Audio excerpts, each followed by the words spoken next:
controversy or anything. I kind of did that yesterday in my video that nobody will ever see. But I do want to talk about video and filming people and consent, to use the word, that is kind of the key word of the day. Can you say consent, boys and girls? Uh, but I'd like to start off just by stating what the law is in the state of New York, which, believe it or not, as far as I know, in a cursory Google search will reveal this. The law in the state of New York is they have a thing called single party consent. If you can believe this, it's kind of a shocking law, but the law says that if a single person in a conversation consents to recording it, it is legal. Meaning, if you and I are having a conversation on the phone, I can record it without you knowing about it, and that's legal because we have single party consent. Now, it is against the law to film people in what can be expected to be private circumstances. For instance, you can't like have people into your home and film them, in your house or something. You can't film people like in their house. You can't film people in, like places they can expect to have privacy. But if you are in a place where it's a public place and there is no expectation of privacy, it is also legal to film somebody. I'm just saying that this is what the law is. I'm not saying this is good or bad. It's kind of shocking to find this out, actually, that you can just film people without them uh, consenting, actually. Now, I'm not advocating for that. I'm not saying that you should do that. Maybe they'll change this law. I imagine this will become more of an issue as more people are filming more things, which is already, kind of happening. But it's not necessarily customary to film people in a personal conversation or anything, right? Uh, it's more for social media or whatever. So I don't know if I should. I have to talk about this just because it's what I do. But like, okay, first of all, I do just want to apologize, to anybody that, and like I said, I deleted the video immediately. I deleted the video immediately. So what happened was I went to this open mic. I talked about it in this other video, but I went to this open mic yesterday on McDougal Street, and it was at a venue I've been wanting to go to for a long time. It's this place, the Grizzly Pear, which used to be this place, Cafe Rienzi, which was like a beat coffee house, and they'd have readings there and stuff. So it has this kind of poetry history. I think that's one of the interesting things about McDougal Street is a lot of these places that used to be or started out as sort of poetry venues, sort of over the years became stand-up comedy venues. And McDougal Street now doesn't have any kind of really poetry presence at all that I could think of, but it does have all these fucking comedy clubs. There's the Comedy Cellar, which is kind of like the most famous, the kind of, that's where Louis did his show and shit. But then there's all these kind of like clubs that are just like feeding on tourism and kind of like the fact that people come to this place to see comedy, come to New York to see stand-up comedy, and places where open mic comics or up and coming comics or whatever street hustle kind of comics can get in and try to make their way up. And it's cool. I like I want to. I'm not that familiar with it. I don't go to these places that often, but when I do, it seems like a cool thing to me. It seems like kind of a romantic thing to me from the outside.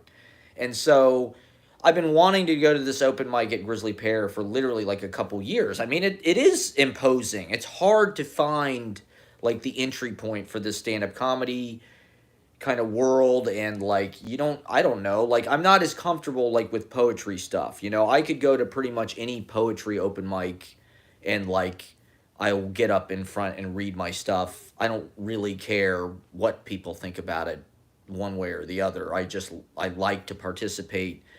The stand-up comedy open mics are a little bit different because there is this kind of pressure and expectation for laughter, whatever. And to be honest, from my experience of doing it, the scenes are very different, and the comics can be aggressive and, like, they'll heckle you. They'll That's what happened yesterday to me. These people all came after me. And what I did was an honest. To be honest, it wasn't even really a mistake. It was a normal thing that people do. Like, if you're at a show, if you're at a performance, is it really that unusual to pull a camera out and start filming somebody? Like, it's a public performance. Now, I understand this is an open mic. These comedians, their culture of the way that they do this is, it for them, it's like they go and they work on their material. So I understand maybe they don't want that out there. I am sympathetic to that. But don't act like I'm some creepy monster or something, because I'm not. I was not going to use that video for any kind of personal weird stuff, which is immediately what people's imagination leaps to. I'm this guy, they don't know me. I'm sitting over on the wall by myself. I'm wearing my pea coat. I probably look a little bit like, am I a creep? What am I? Who is this guy? We don't know him. He's unfamiliar. To be honest, full disclosure, I was pretty high. And so my energy, I was laughing at a lot of stuff. I was smiling. My energy was pretty pronounced, let's just say. And so people were definitely, I should have just sat in the back of the room and just stayed out of the way, to be honest. I'd never even been to this place before. I'd never, because these comedy clubs are, I don't know, you don't know what you're getting into. How much is this going to cost me? Am I going to have to buy something? It's $5 for the open mic. What's the deal? Like, I don't know any of these people. So it's like I'm dipping my toe in the water. And like I said, I've lived near McDougal for a couple years, and I walk down there pretty much every day, sort of with, you know, stars in my eyes, or at least with like the intention, like, man, this would be cool if I could like perform here and like come down and be a part of this. And like, for me, it's just as much a part of acting out the kind of beat. Not that I'm trying to do that, but a lot of my heroes, right, like Taylor Mead and other kind of like late fifth David Brent, right? A lot of those kind of like MC, comedian, poet, Wavy Gravy, right? Hugh Romney. I mean, this is where Bob Dylan started. There was a lot of overlap, right before the Beatles came in and sort of music took over everything. There was a place for poetry in our culture before stand up really became this, kind of more intellectual thing in the 60s with Woody Allen and Richard Pryor. That stuff all developed on McDougal and Bleecker in these clubs, at the Cafe Wall, at the Bitter End. So it is just like this weird kind of like, I'm trying to play into this like boomer iconography or fantasy or something, but it's also a place where there is a heritage for this overlap between comedy and poetry. And so it's like, what did that mean? Is that still alive? I mean, I do think stand-up comedy is a form of poetry, if you want to look at it in that way. Nobody would look at it in that way, but this is part of my special interest, my own particular skill set, being a performer, being a sort of clown figure, being a stand-up comedian of sorts, but also having a deeper interest and kind of an obtuse bent on things, being a poet. This is a place where they're reading ground for comedy that was informed by poetry and vice versa. Taylor Mead, right, is somebody that like has this kind of wild theatrical performance style, but he made little books that are very similar to my books. He had a series called Anonymous Diaries of a New York Youth, which look a lot like this. I'm basically basing my whole shit off Taylor Mead. I'm not really as off the wall as he is, I'm not as over the top as he is, but like, I'm curious about what was happening there, and not less trying to bring it back, but like, I feel like this is a missed opportunity for New York City and for Manhattan in particular. This is one thing that I've noticed living here is like people come here they're visiting New York City because of the culture. They're visiting New York City because of their heroes, Bob Dylan or fucking CBGB or Patti Smith or whoever the fuck it is. Patti Smith owns a building on McDougal Street. All that shit went down like at the bitter end and stuff. Like, it's all part of one continuum. This kind of beat, oral, jazz, inflected, intellectual writing, but also performance style. But what you find now on McDougal Street is a lot of people who are trying to be Nick DiPaolo, or best case scenario, they're trying to be Louis. And I was just watching some bit of Louis from 2009, and it's about how he would have sex with animals if he could.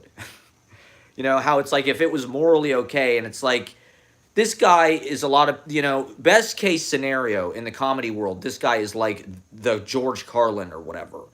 That's where he's at, is what I'm saying. These comedians are trying to imitate that. That's what I see. When they get up and they do controversial stuff where they're talking about like weird, like opinions they have about sex or whatever it is, it's like they're trying to imitate some boundary crossing comedian from like the 90s or 2000s, and they're just not as good at it.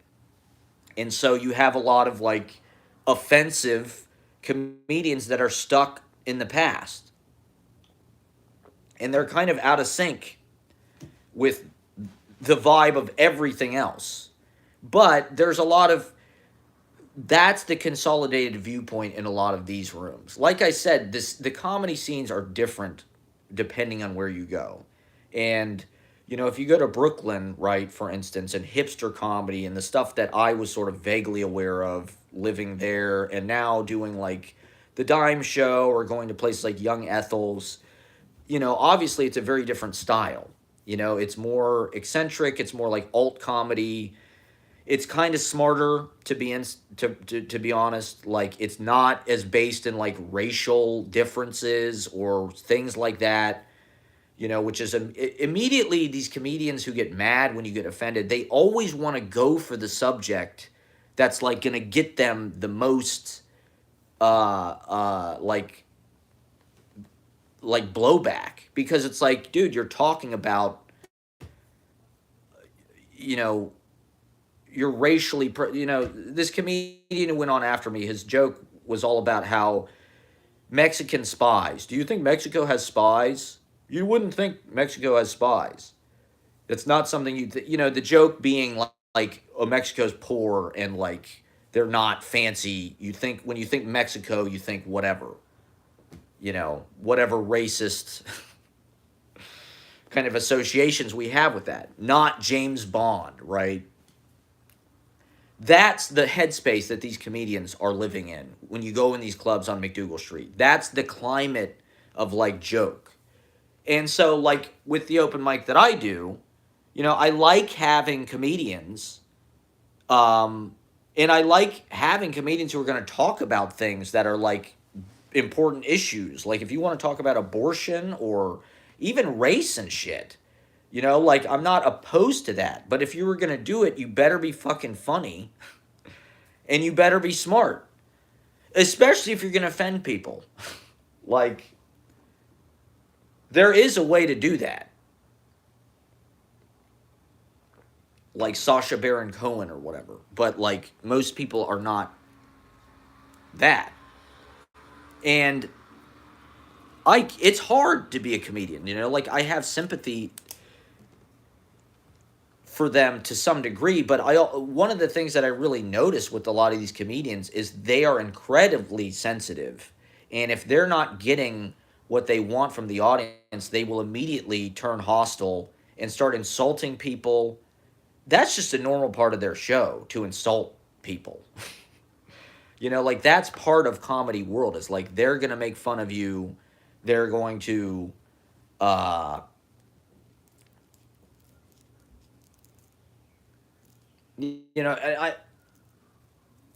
I'm not trying to like not have a sense of humor about things, but it's like you see this schism where it's like you have this kind of like comedy world, and then when they collide with another audience, where the audience goes, "Whoa, maybe we don't like this. Maybe we don't like you talking about how Mexican people don't have spies. Like maybe you should why base your humor in that? It's like why not go for something more,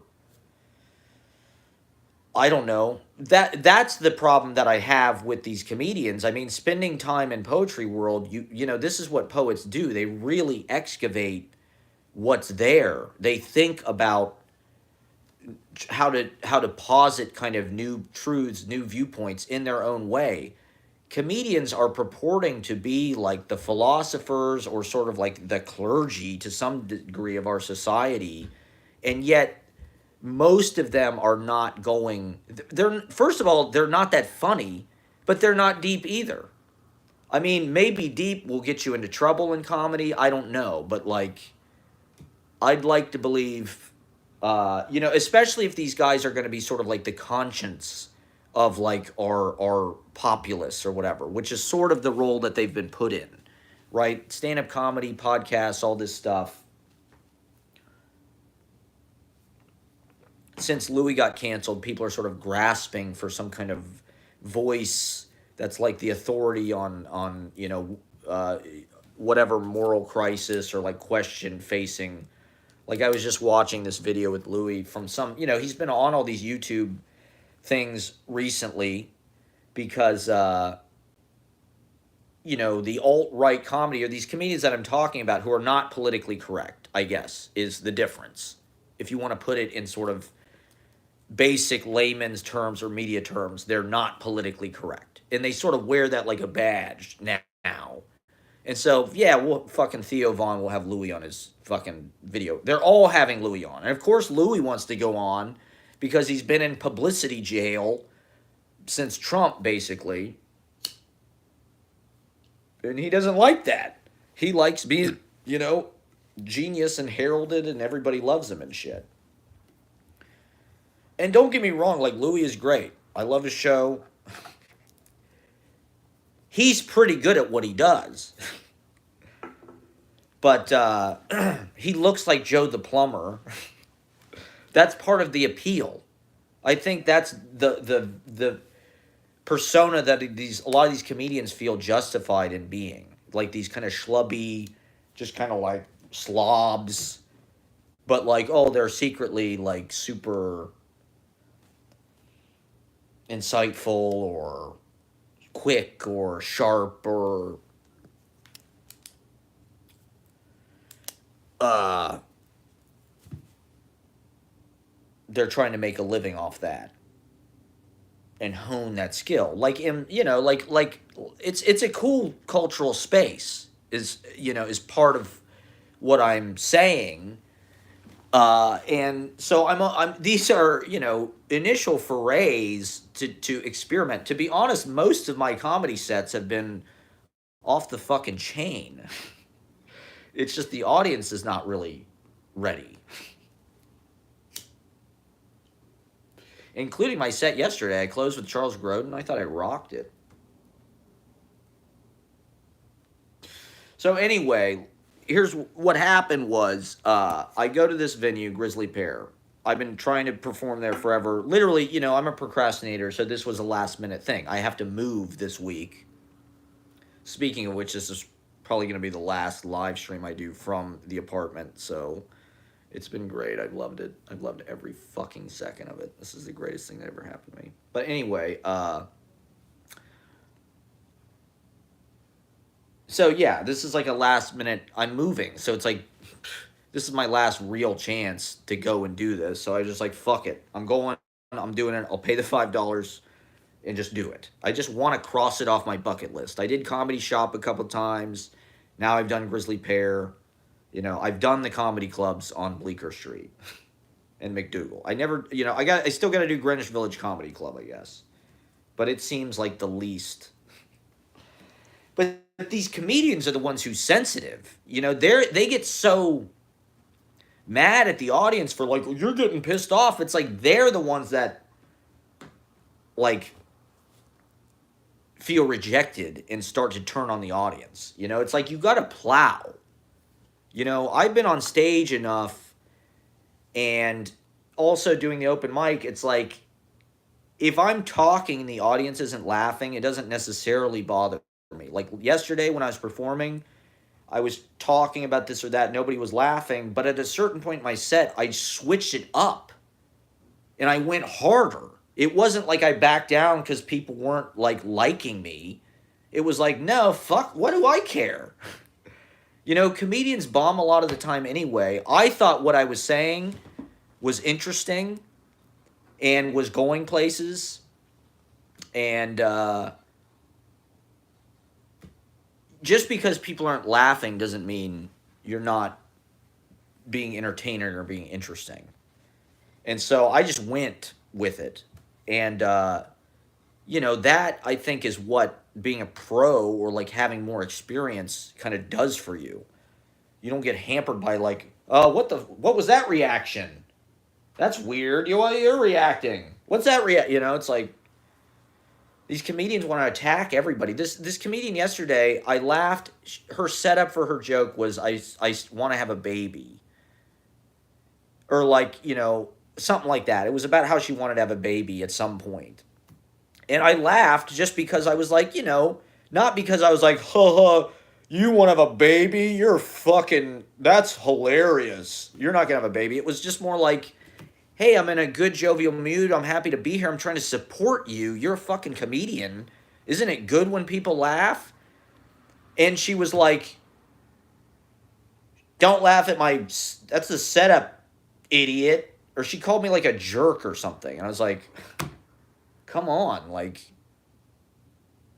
you're going to insult me for laughing at you. Like, okay, I get it. I'm high. I'm not really listening to what you're saying.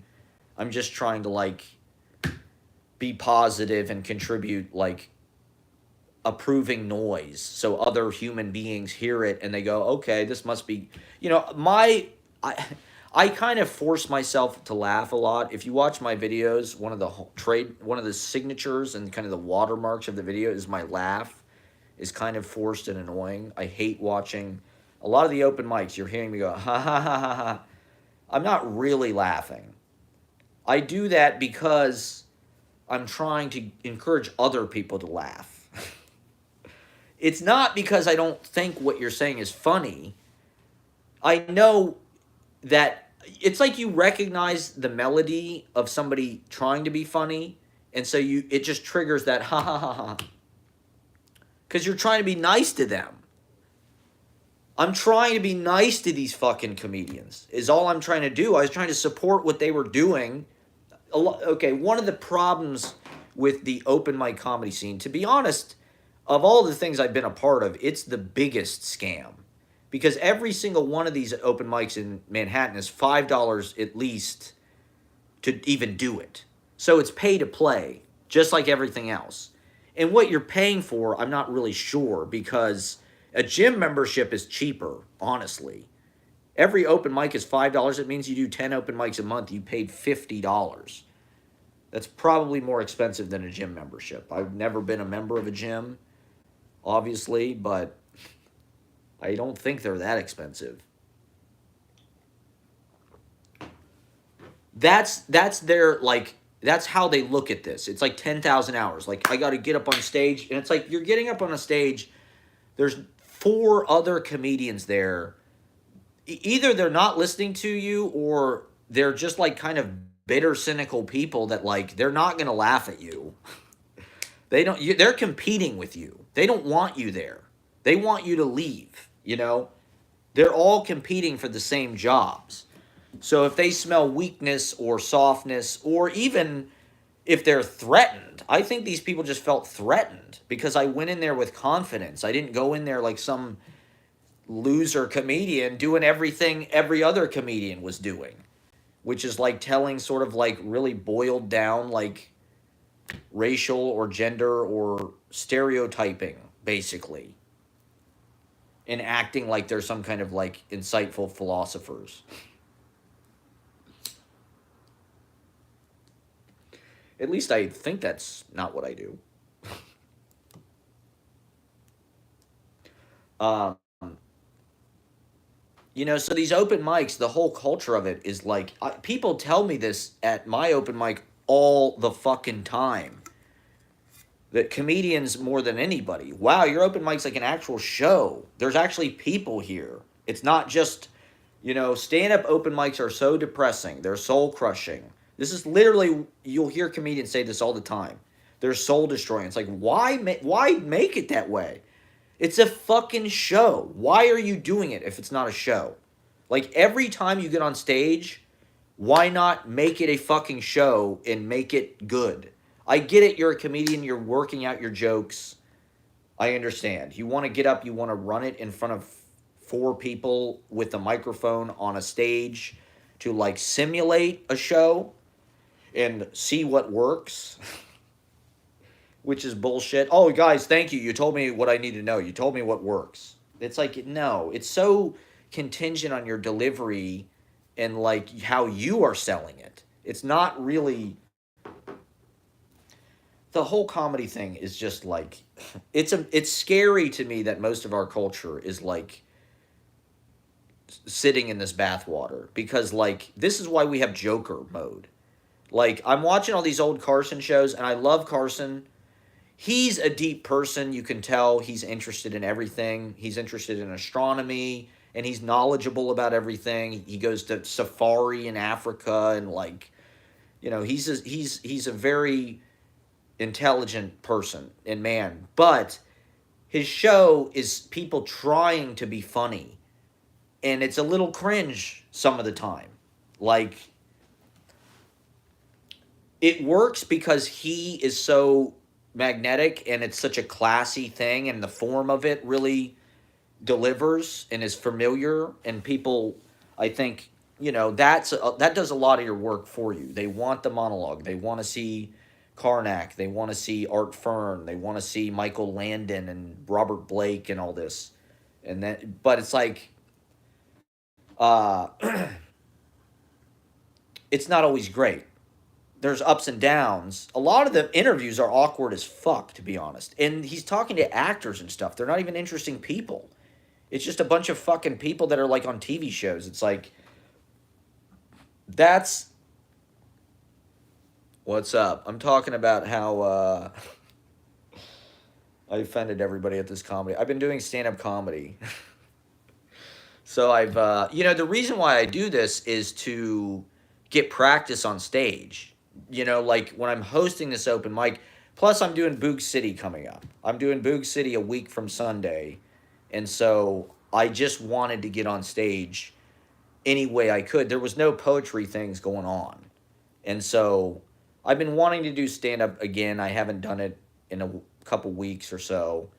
And I just wanted to get up. It's fun. To be honest, it's fun. Because you go up there really with no guidelines or jurisdictions or at all. I don't look at it as stand-up comedy. I just look at it as a form of just like talking, but these are the venues to do it. And so I'm trying to get them to come to me. I'm trying to bend what they're doing. What I was doing was interesting. It's just I was in the context of these comedians that like they're all locked into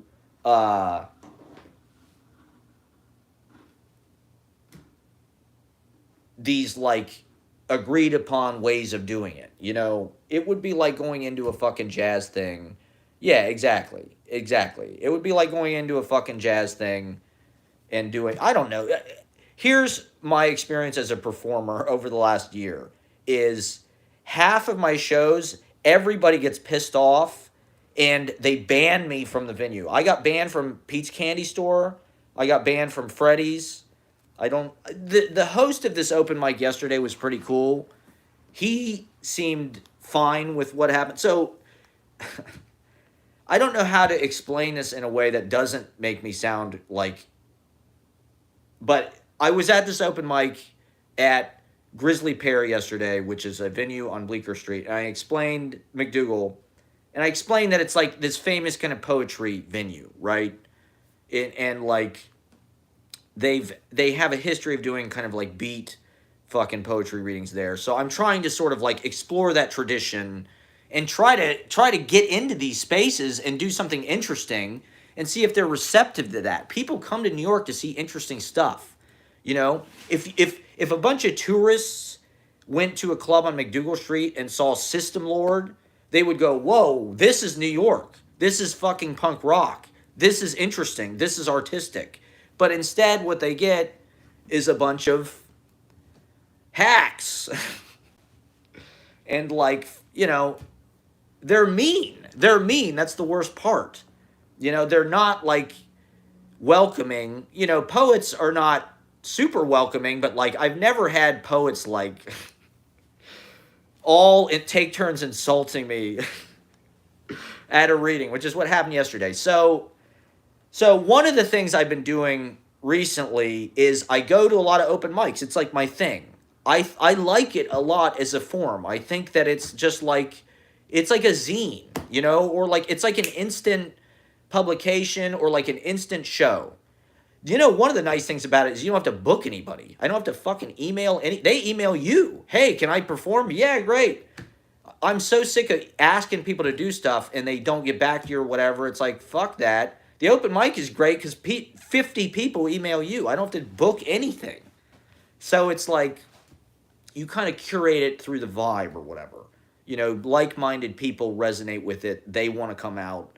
So it's cool, But I also go to other open mics and shit because it's part of like my like this is where the culture actually lives. The culture lives in these small clubs. And I'm sure these guys playing arenas and shit would be the first to tell you. They'd rather be playing in a club with 100 people in it because there's a vibe to that really is nice. And so I've been loving that. And that's how I found like my way of life, I feel like. Like I heard about David Wojnarowicz or some painter or something. You work kind of during the day, you're solitary, you're working on your art or whatever, but then at night he would go to shows. He'd go out into the clubs. You're mingling with people, you're meeting people, you see a lot of acts at open mics, you see it's a little more egalitarian, it's a little more fair. It's a meritocracy, anybody can get up. So it's democratic in a lot of ways that like appeal to me and stuff. And so part of what I've been doing, right, is like going to all these open mics. I look at, yeah, there you go, exactly. It's like, it's a more, when I was in college doing theater and shit, one of the things that really drove me nuts was the audience performer relationship in the proscenium and things like that. I really didn't like that. I don't like being the person on stage that's like, "Hey, aren't I so great? Is everybody's here to see?" With open mic, there's a little bit more to go around. It's like sharing. And you are sort of breaking that down, by inviting people up to give their 2 cents, I think that's nice. It's like being in the round, It's like a circle. And it's a way of activating people, by inviting them in to do something. They're not just in a passive feed me the message. Then they have to come up with something. They have to perform something, which is, it's not pressure or anything, but like it's good to have a little bit of motivation and a little bit of that kind of like spur on. But one of the things I do, right, is one of the things I admire, there's a couple of Instagram accounts. There's one called The Art of Living NYC, and it's very lo-fi. I think they only have a couple hundred followers, but this guy goes out every night and he takes pictures at every show he goes to, right? And he shares them on Instagram. And this other guy, PJ Takes Photos, who's a guy I used to play with way back in the Slooge days. He came to the Slooge a bunch of times. PJ Levine or something. He's going to shows every freaking day. And so his Instagram account is just very lo-fi. He'll just take a quick picture of every single band he sees and he writes a little caption and tags them. And it's like, he's only got a few hundred followers or whatever, but for me, it's a window into like the local culture, which is the real culture. These small clubs, little magazines, little poetry magazines. It's not that far from that little stage to Madison Square Garden. If people see you in the little club and you're good, they'll bring you up. That's the proving ground, that's the training ground, and it's fun to be there. It's fun to live there. The comedians have this kind of nice thing for themselves where it's like, I can go down to McDougal Street. There's 5 freaking comedy clubs. Like, what's the poetry equivalent? There is sort of in New York, but it's not. It doesn't have the same kind of cultural, cachet or whatever. And so, um, it's like part of what I do on my show. I'm trying to kind of do what those guys do on their Instagram accounts, where like I film a lot at these open mics. I'll usually film 3 or 4 different people that just like whatever, just to get some footage.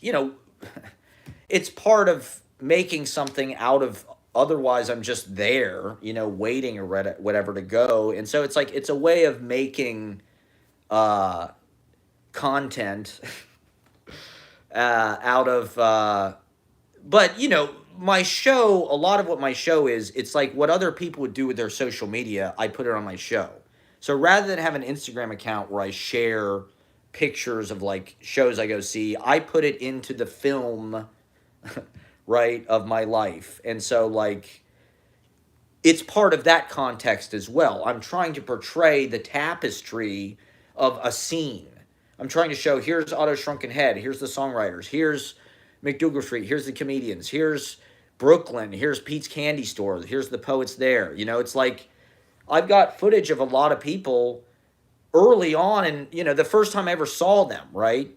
I have footage of Ashley reading at KGB Bar. Like, that's the first time I ever saw that person.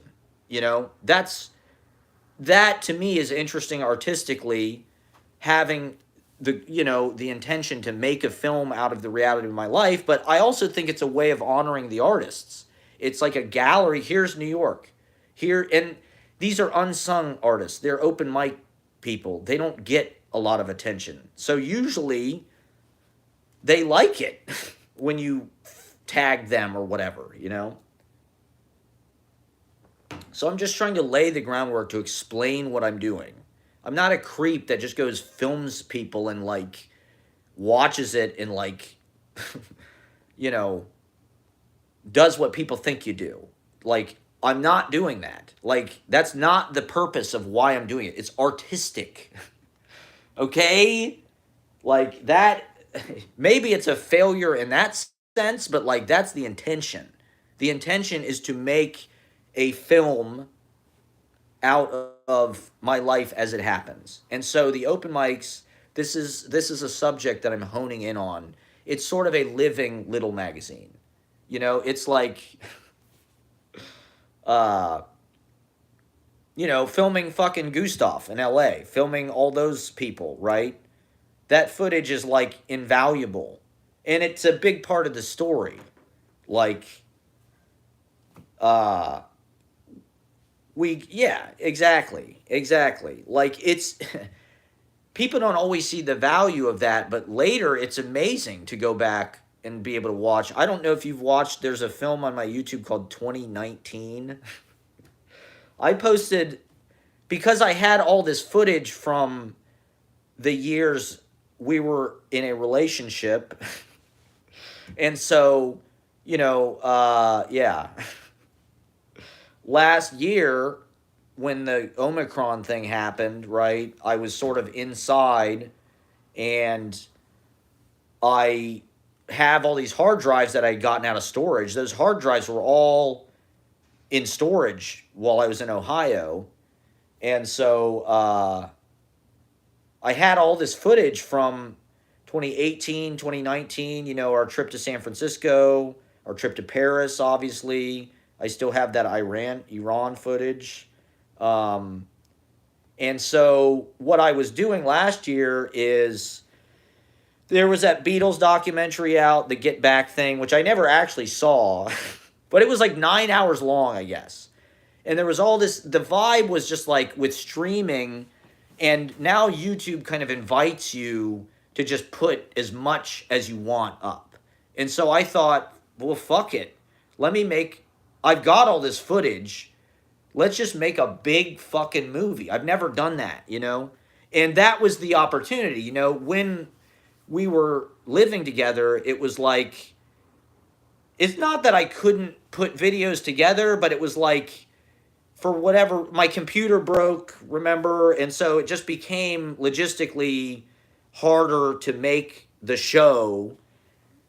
But the blessing of that was when I found all that footage last year, it was like rediscovering, oh, wait a minute, this time was not actually like not used at all. You know, it's pretty normal for TV shows like The Sopranos, right? They would have 2 years off between seasons. You know, if it's like a prestige television thing, it's normal for them to be like, you know, we need a break to just sort of. And so the blessing of that was now all of a sudden I had, right, exactly. The nature of how the content was being consumed changed. Because when I initially started to do my show, sort of pre 2018, I was trying to make it fast, short. I was hosting everything, trying to make it short because YouTube, it was like you could only post 10 or 20 minutes. Like you couldn't have a video that was longer than that. And it was like short attention span and this and that. Whereas now it's like you can post a 5 hour long video. And why not? You know, like, so being able to play in that space, right? I think also just like living in Manhattan, everything's big. I have more time and space than I've had really in my whole life. So that kind of inspired things to breathe a little bit. And I had all this footage, right? I thought, well, why not just make it one long, that's an interesting thing that I haven't done yet, right? If you go through 2014, 2015, it's all these little slices and they kind of add up to bigger things and it tells the whole story that way, but they're segmented. Whereas with the 2019 thing, it was like, it's literally 5 hours and it's just the whole year. You know, you see, if you start it, you see us at the marathon, right? January 1st, 2019. Starts at St. Mark's Church. And it just fucking plays through that whole, you know, Nick's in it, living on fucking Woodbine, or did we live on Woodbine? We lived in Ridgewood. All that. We go to LA, you know, that was our first trip to LA. And so it's like, I think it's an interesting piece, but it's 5 hours long. That's part of the intention, you know. I want to make films that are playing in that space rather than Woodbine.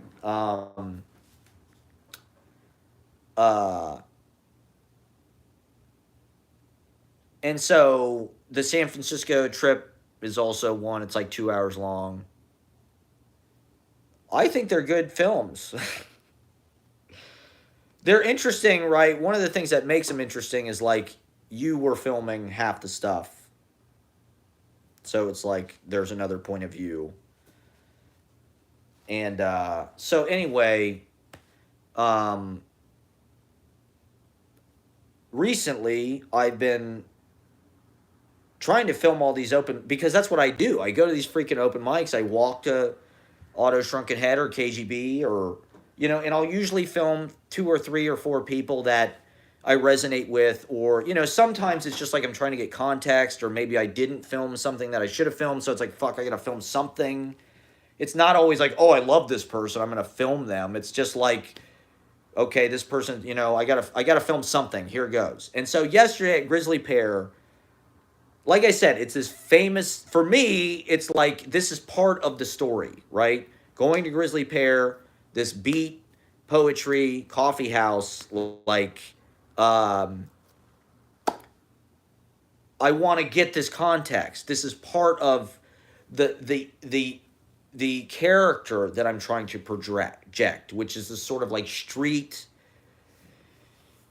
uh, in the clubs, sort of like a comedian. You're making it in show business. I've always loved show business. I want to embrace that part of my personality. Poetry world doesn't always embrace that. That's not a big part of poetry to be, you know, lights, camera, action, or to be.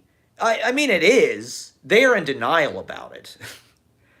There's something about it's maybe looked on as inauthentic or something. To be an authentic poet, you wouldn't do that stuff. You wouldn't be Johnny Carson, right? You'd be some weirdo fucking obtuse, naughty little piece of wood over there in the corner or whatever.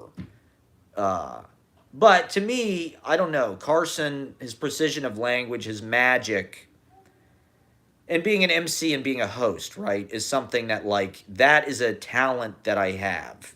For better or for worse, of all the things that I've done, it's the thing that I do that generally works the best.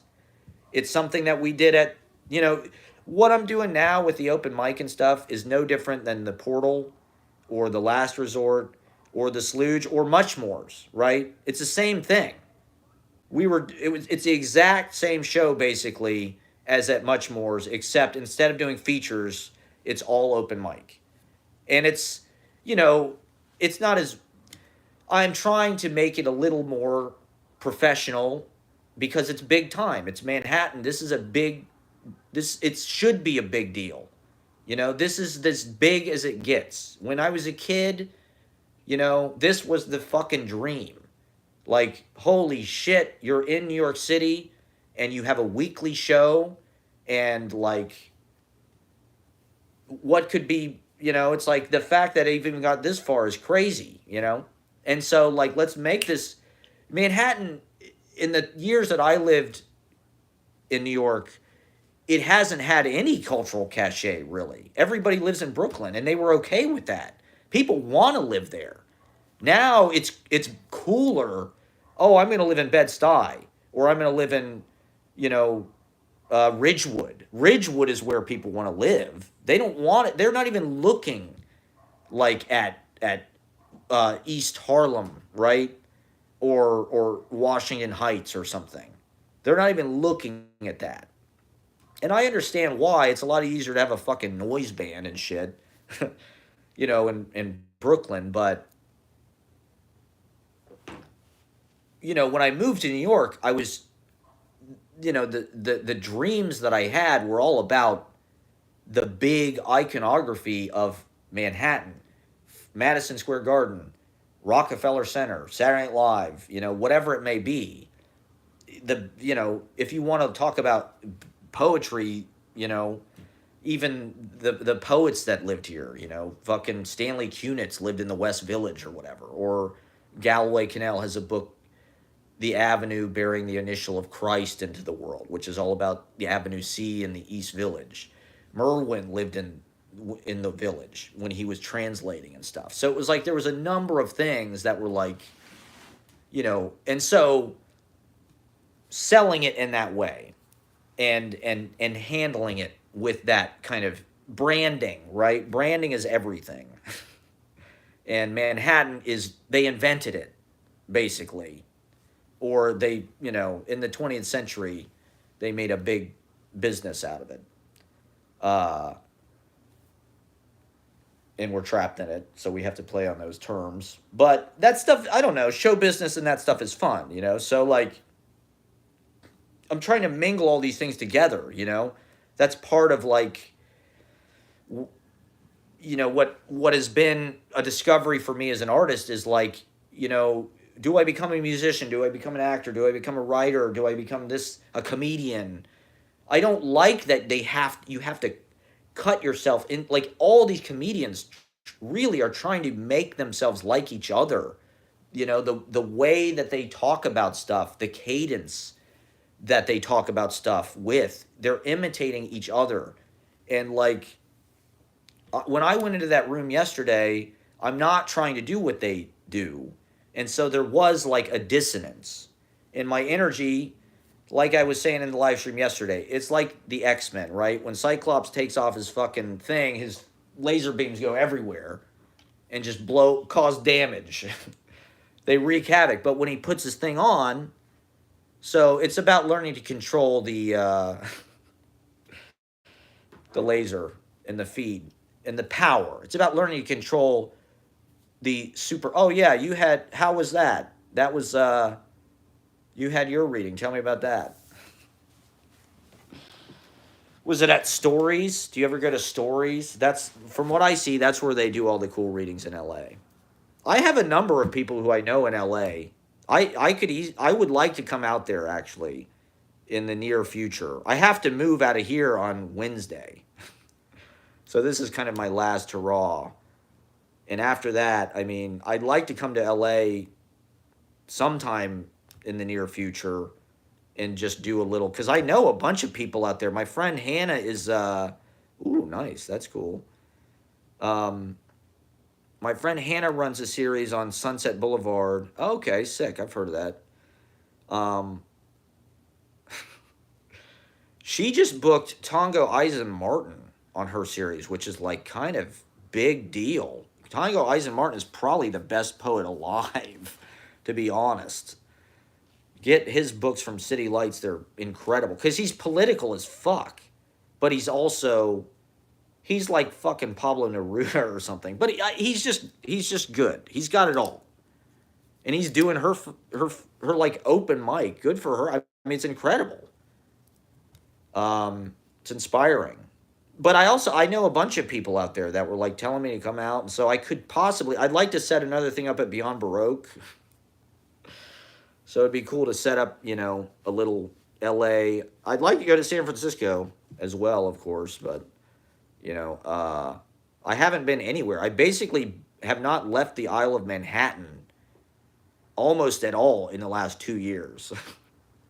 I go to Brooklyn maybe a couple times a month, and I've literally driven outside of New York City like once.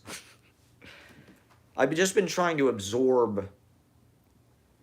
Beyond Baroque has been having a lot of good stuff recently. They've been coming back hard. I don't even know if they'd book us or book me anymore because they might just be too big time now. I mean, they were big time before, but I don't know. I think people are taking literary reputation. I'm going to be an SR. Oh, nice. That's cool. 9 hours. Whew. But it's nice. It's all nice.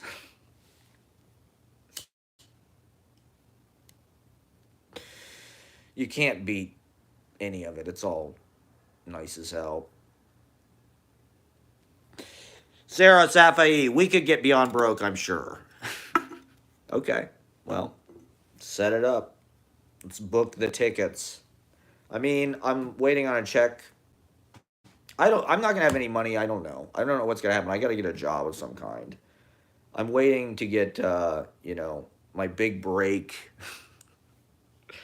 I'm hoping to just cause like such a noise with this open mic. We're on the radar. That's the thing that people don't understand is like in Brooklyn, if you travel in certain circles, you're on the radar if you know the right people. But like what we were doing, playing Freddy's or playing Pete's Candy Store, like nobody cool is ever going to see you. You're never going to get pulled into anything. Whereas like Manhattan, it's like fucking, part-time remote job. That sounds good to me. That sounds perfect, actually. I'm looking, that's exactly what I'm looking for. Part-time remote. In fact, if it could just be passive remote, I'd be down with that. I would love to get paid to live stream and for the content that I'm already making, but part of my aesthetic is that it's just completely free and no budget and open source for everyone. And I don't even ask for money, ever. I never even suggest it. I never even say, hey, if you want to throw me some tips, I never would even say that. Where I come from, we're taught to shut our mouths and accept whatever. I'm ready for my content to just like explode and people to go, wait a minute, who the fuck is this guy? What? This guy's been filming his life Charlie Kaufman came to this poetry reading I was at. Who cares? I don't care about fucking celebrities, okay? I don't care about famous people. I care about unknown, anonymous, the open micers. Tomorrow's stars. Today. This is Star Search. I'm Ed McMahon. This is Star Search. I gotta write that one down. Here's a pro tip. I keep a journal. All the funny shit I think of during the week, I write it down. So I have pre-loaded material. If I need a line and I'm hosting and I'm at the open mic and I need some kind of line, so boom, I'll go up on Monday. This is like Star Search. I'm Ed McMahon. That's kind of a funny. Well, the reason why I started doing comedy, right, is I did this show last Valentine's Day at Pete's Candy Store. It was 2 years to the day from the Beyond Baroque show, which was Valentine's Day. You may remember. 2020, that fateful year. Valentine's Day 2020. So 2 years later, I'm doing Valentine's Day at Pete's Candy Store. I manifested it. Frankly fabulous. And there were... And after the show, it was supposed to be music. I like rehearsed all these songs on my guitar. Like I was gonna do like songs from throughout my like songwriting career. What I realize now, my mistake was to be honest, I love playing music, and I think we revolutionized music. People just don't understand how we like we've already revolutionized music. Like years from now, they'll be studying wavetable, and they'll see, oh fuck, yeah, these guys invented the future in 2017.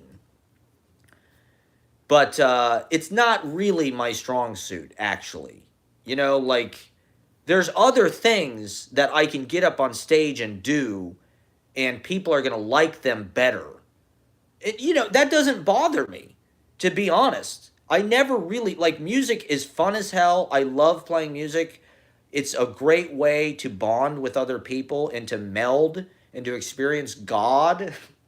It's definitely the best way to, like, experience God. But it was never something that I was like, I'm going to make this my career. I need to get my recordings done. I need to get them mastered. I need to get in the studio. I hate fucking recording studios. Okay? People know this about me. It's a famous thing. I just do not agree with recording studios. I think you should record like Oh Mercy. You should go to a house somewhere in New Orleans, somewhere atmospheric.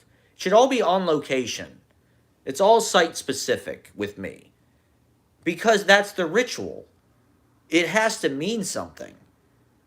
And a recording studio can do that. I'm not like, recording studios are great, but like I have never really had the opportunity to really use one properly. And I've never been like, I'm going to mastermind this fucking thing. I'm going to make it sound how I want it to sound. I tried to do it a couple times in college. It was very difficult to get my brother Jack to play drums. It was almost impossible to get him to play with me. And the tracks he played on sounded phenomenal. I recorded them with my fucking Blue Snowball, which I still have in my attic at my mom's house on McLean. My college lost masterpiece, Airy Nothings. There's too many fucking singer-songwriters out there, for one thing. Like, especially white guys with guitars. It's well-known fact. But, I never cared. I don't know, like, I'm too in the moment, and I'm too, like, wanting to make things happen with immediacy. And I like lo-fi. I like iPhone recordings. I like, the iPod Touch that I got in 2014 was such a massive gift as a tool, because suddenly I could do all the things that I wanted to do. I didn't need tapes. I didn't need it's not a cumbersome thing. It's all, your studio is all there, right? And that's how with Holy Smokes, right? We would just get super high and roll on the whole fucking jam. And I would improvise lyrics for 3 hours. And I was writing way better songs by improvising than I ever did sitting down writing lyrics. Any song I ever wrote, like conscientious, concerted lyrics to, they're almost all not good. Some of them are good. My song Supersonic Narcissist was a way ahead of its time masterpiece about the internet and social media, way before social media. It was about MySpace, but it was Supersonic Narcissist from 2006 or something. It was my attempt to do Where Do You Go To My Lovely. But so, to be able to record at length invited improvisation and invited improvisation as a finished form. Suddenly you could roll on something for 3 hours and you didn't have to worry about paying for tape. My gift with Holy Smokes. What do you mean? And, most of that material got lost. Most of those recordings just died on hard drives. The greatest recordings I ever did, here's why I don't like fucking recording studios. All the best recordings I ever did got destroyed. One night in the basement of the Slooge, we finally got our shit together. We had the red interface. We had 8-track recording in the house. It was like fucking Radiohead in rainbows. We were recording in like this French chateau, like Led Zeppelin. We got John Bonham in the swimming pool. And we finally, we got our fucking blankets and our rug. It's important. Rugs are important. Okay? Rugs, candelabras. You cannot record music without fucking rugs. Yeah, my real talent is spieling. And so with Holy Smokes, it was still grounded in musical composition. We were still, even though the songs were 2 chords, at that time I didn't know about jazz, right? I didn't understand that you could even do that. I thought, you can't do this. I thought what we were doing was like not music. I thought no one would accept it. I thought this song has E and A. This is not a song. You got to be Burt Bacharach, right? You got to write 9 fucking chords into a song, and you got to have some kind of fucking Brian Wilson melody. The thing is, you can have a melody in 1 chord. I like that kind of music. I like drone. It's like meditation, right? It's more like a sound bath. I had written this song in college, I Want to Wake Up Next to You. It was all in A. But it had like a change. It had like a turnaround. But it's like, I like that kind of thing. I like, yeah, rest in peace, Burt Bacharach. But I'm not Burt Bacharach. I'm Lou Reed, Take No Prisoners. That was the album that changed my life. Lou Reed, Take No Prisoners, and Silver Jews. David Berman. Silver Jews was really what was inspiring Holy Smokes. Silver Jews, country music is the most lyrical. Country music that is true. People aren't really into chord structures as much now. It's kind of not as much of a thing. And when I was in college and all of my friends who were white guys were trying to be, everybody I knew was like a songwriter. Jake, my friend Zach, everybody was like a songwriter. They all wanted to be Brian Wilson. They all wanted to be these complicated chord structures. That was like the test of like if you could actually do it. It's like how good your melodies were.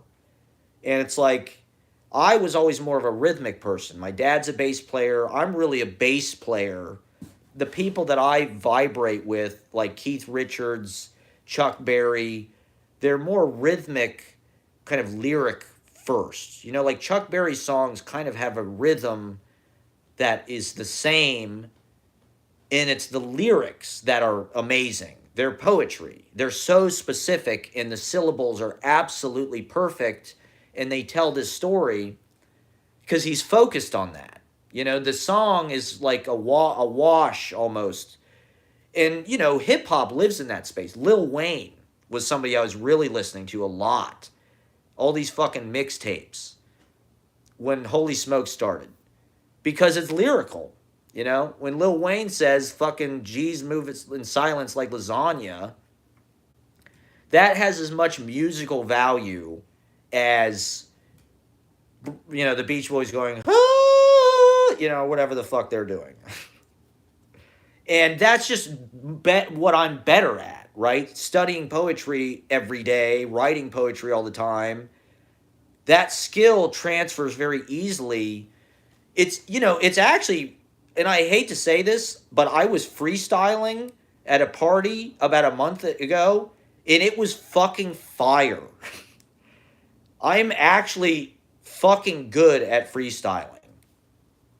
Like, because it's all when you're working on poetry, it's rhyme. It's the same fucking thing. You know, all I think about, and this was something that being in a relationship with you, I think really focused was like tying things together with the musicality. You know, poetry is so stuck in these moribund rhythms and meters and forms. They're writing sentences that are hundreds of years old. They're trying to imitate dead white English guys who were trying to imitate fucking Italian people from the 13th century or whatever. And it's like, you can have meter, you can have rhyme. If you look at my fucking poetry, and if you listen to it, there is tons of rhyme. It's all rhyme. It's all fucking rhyme. And it's all sewn together with music. I was thinking about this. In poetry, it's like a band. The meter is the bass and the drums. And what you're saying is the singing. So it's like where you're putting emphasis is like you're dancing the audience. You're giving them music to dance to. That's what the fuck they're trying to do with iambic pentameter. That's all they're trying to do. They are fucking beatboxing. They're DJs. Okay? It's 120 BPM or whatever the fuck it is. 5 BPM. Iambic, 5 feet per line. Right? So that's what? So 60 BPM. Sorry, the poetry lesson is getting insane here. But I'm trying to do a newer music. I'm trying to do a contemporary music. I'm not trying to fucking sound like, you know, Robert Herrick or whatever. I don't even know. I don't even look at that stuff anymore. You know, there's things to be said, and I'm not totally opposed to that. There's ways you can do that. Ashbery, right, is somebody that like, I like that classical feel, but there's ways of doing it that are a little more transparent and contemporary. Louis Warsh, I would say, would be a good example of that. He's somebody that is like a contemporary Wordsworth. He's writing, I don't know if there's meter to it exactly, but it has his spirit and his flow. You know, I think that's what comes through as artists. That's the thing that you can't deny, is you have a certain energy in you. You have a certain rhythm in you. And you need to play that, you know. For me, it works better for me to be able to improvise and have these kind of long spiels. I can have more impact on an audience that way. If I make something up, there's a certain pressure you're under as an improviser that I think drives you to higher achievements. And like, I will not put myself under pressure usually. But if you get me into that moment where I have to improvise something, I can handle that because it's immediate. I can immediately get myself out of it, you know? Whereas like sitting down and writing a song, you kind of have an infinite number of choices. And so when do you make a decision? What's the right decision? And I don't know. You need that. I would always come up with way more interesting rhymes, to be honest. Fucking Holy Smokes is all about couplets. It was all couplets. You freestyle. What did you? What? Tell me about it. Um, you know what guided Holy Smokes? There was actual rhyme. Those songs still work. Pissing out the window at 5 a.m.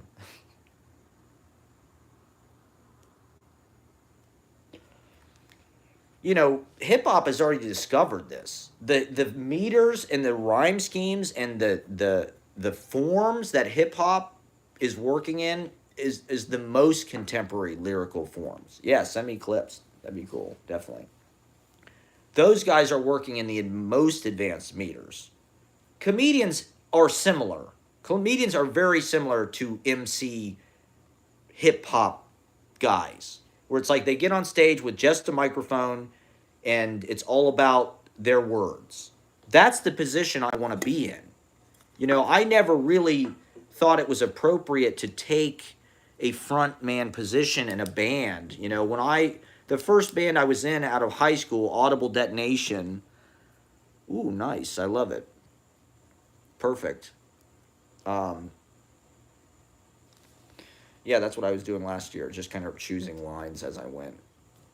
Having stuff ready, but like not necessarily just reading it as it is.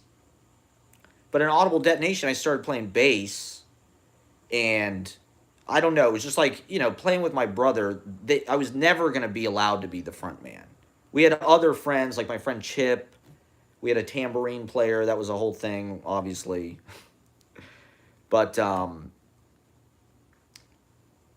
it kind of put me in this place where I never thought of it that way. I never thought I'm going to get up on stage and, you know, the classic frontman thing, everybody thinks David Bowie or fucking Mick Jagger or like, you know, Scott, who's the guy from Velvet Revolver? That kind of fucking, you know, like skinny torso, like tall, lizard looking guy. Perry, the dude from Jane's Addiction. That's like, that's a front man. Some kind of like dude with abs, you know. Whereas like Nevin was the first one that was ever like, you're the front man.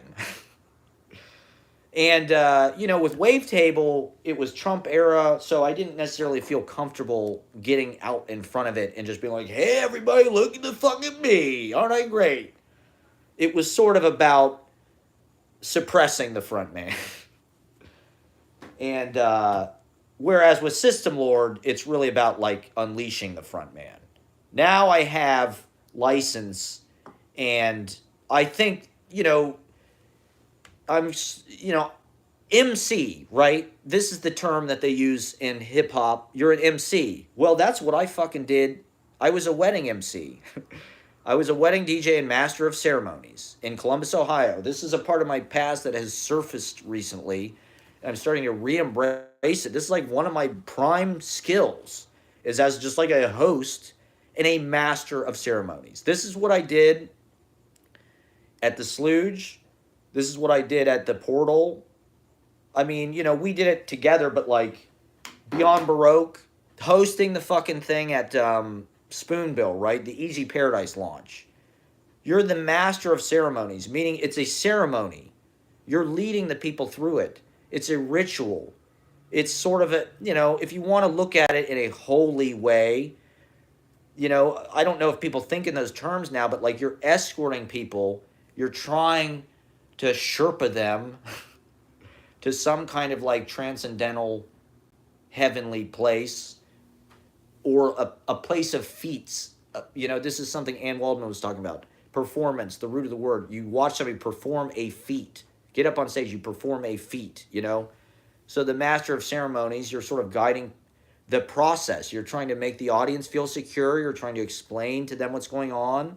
My first hero was Mark Summers, who was the host of Double Dare. And I wanted to be Mark Summers. What could be better than being on TV and hosting Double Dare, which was like a game show all about like sliding down fucking like slide and getting gacked and shit, and like cream pieing and, you know, throwing cream pies and shit. And Mark Summers, you know, he was an MC. And I literally did this in Columbus, Ohio. It was my job for 2 years. I didn't officiate weddings. I brought the party. Okay, I was the DJ. I'd come in after the wedding in my tuxedo, and I was nervous as hell, and I was just trying not to screw up, and so I didn't necessarily bring the party. People did not have like it. My weddings and shit that I DJ were not as lit as I would have liked them to be for the most part. People were kind of, I don't know. I didn't. That's a whole other story. But I always put that part of myself away. I always just thought that's something I did in the past. Like I'm not. I don't want to be that cheese ball. I don't want to be a wedding DJ. It's like my origin story. Like that was what I did in Columbus, Ohio. I'm not. I never even thought about doing it professionally in New York in any way, shape, or form. Doing it at these parties and stuff, though, is really the same thing. I knew that at the time, like hosting the party and escorting people through the process. It's exactly what I learned being a wedding DJ and master of ceremonies. And so with this open mic thing, that's kind of resurfaced like, oh shit, like this is the thing that I'm good at. Like but it's also curious to me how the term is linked to the MC in rap, where it's like not really the same role, right? But it is sort of, I guess, like getting on the mic and lyrical prowess. That is the MC's job. You need to be able to handle every situation with aplomb and have like a quip, a witty bon mot thing to say, a response. But I don't know, there's also a truster. It's just weird, right? Because a lot of times in one-on-one relationships, people think you're weird or they think you're not impressive or something, but yet they'll trust you in these situations where there's 200 people. I officiated wedding receptions where there were 200 people. So getting in front of that many people doesn't necessarily bother me at this point. I've done it. It's a whole other style of communication. And I think I I need to be in front of that many people. I think being able to communicate through speech, that is like kind of my prime interest. And it's frustrating because there are only these certain avenues, right? You got to be a front man or a stand-up comedian or a rapper or a politician or a poet. And once again, it's one of these things where like, well, it's kind of more interesting to be between those things, or it's those places where there's overlap. Like what I do now is not really stand-up comedy. It's not totally performance art. With System Lord, obviously it's music. We're with all these clowns, so that's an element of it. Thinking about clowns and, studying, that was a big part of my childhood, watching Comedy Central, watching Johnny Carson and stuff. Like that's a part of who I am. And it's also a part of being a host, right? What is it that Johnny Carson does? How is it different than somebody who MCs a poetry open mic? And why is it different? Is it inappropriate for me to host the poetry reading like it's the Tonight Show? To me, that's fun. Am I in denial? Should I just try to work harder to be like some kind of real. The thing about stand-up comedy that I'm interested in is there's also an audience and there's a place to go. People really, there's a lot of money and attention, right? And so poetry is all these preordained relationships. It's all, you got to get into this school or have this person approve of you. You have to get, and that's how you get brought in. Comedy, I don't know. Show business, it's like if you can entertain people, it's like you have a skill that you can get money for, right? With music, I feel like there's just a glut of people trying to do it. You know, everybody my age, like we went to that when we went to that person's house in San Francisco, they had a music room in their house. It's like this dude is a fucking software person. He's got a music room. Like I think it's natural for people to want to play music, but making a living from it professionally, I think is harder now than it was. There used to be a big music industry, and I don't necessarily know that music, other than like Spotify, which you can't make any money off of, like, I don't necessarily know that music is like that lucrative, actually. Even fucking Metallica and shit. It's like they make their money playing live gigs and selling t shirts. You know, honestly, if you want to get rich, you need to sell fucking t shirts. That's how they make their real money. Like, look at WWF. All they fucking do is sell t shirts.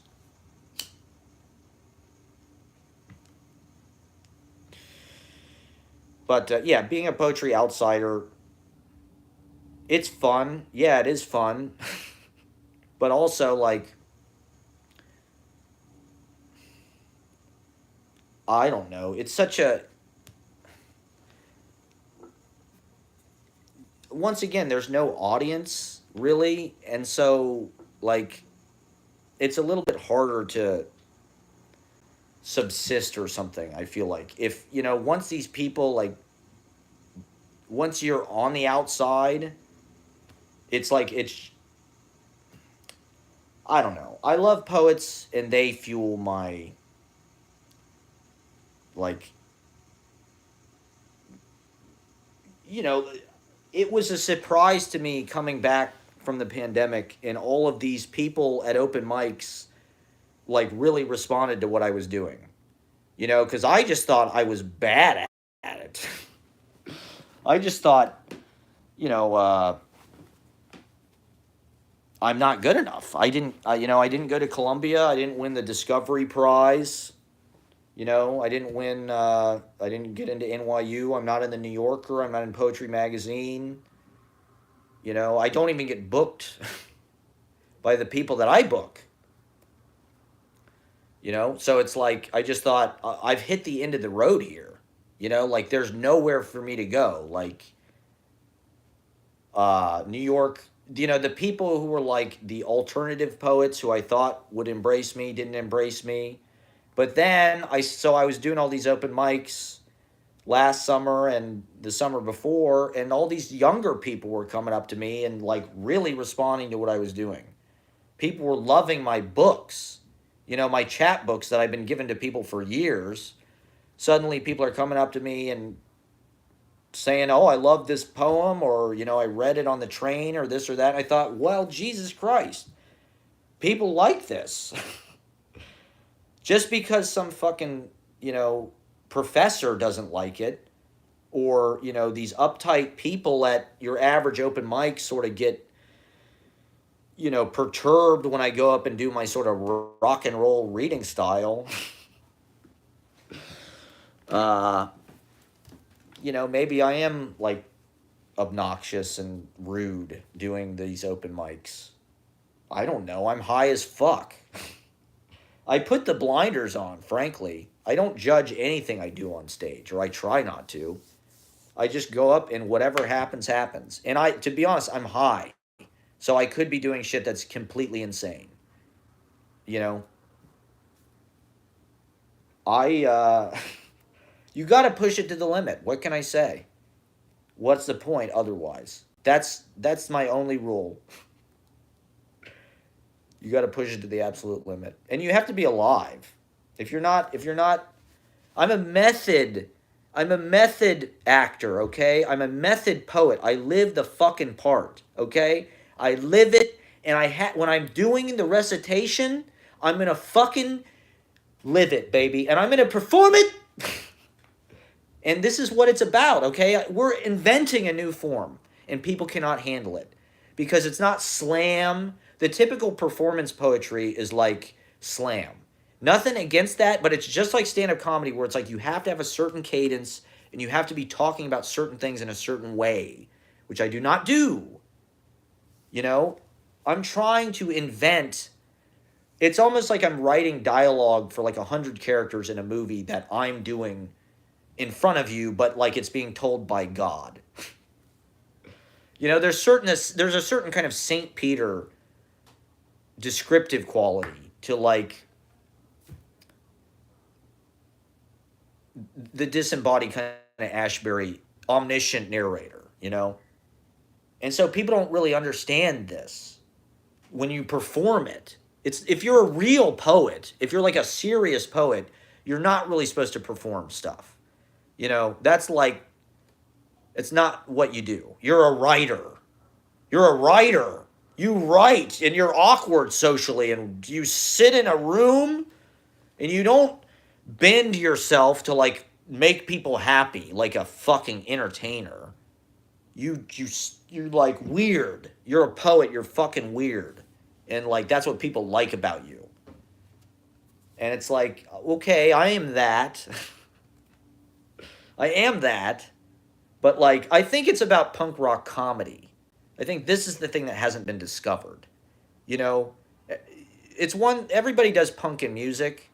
There's not really punk rock comedy though. And like that's sort of what I'm doing. That's sort of what I did yesterday. My Charles Grodin impersonation, which is going to change the face of comedy. Okay? It's avant-garde. It's not for a bunch of beer drinking. I mean, the tourists would love it. They would come and they'd be like, God damn, these people in New York are crazy. Look at this crazy motherfucker. You don't see this in fucking Iowa. Shit, I don't see this in fucking Dallas or wherever the fuck. That is the point. This is what New York is supposed to be. It's supposed to be Moondog, right? It's supposed to be these eccentric geniuses. John Giorno, thank you for watching. We're talking about punk rock comedy and we're revolutionizing. This is part of what we're trying to do with the open mic, right? This is why I invite the comedians to do it. It's like they can do better, you know?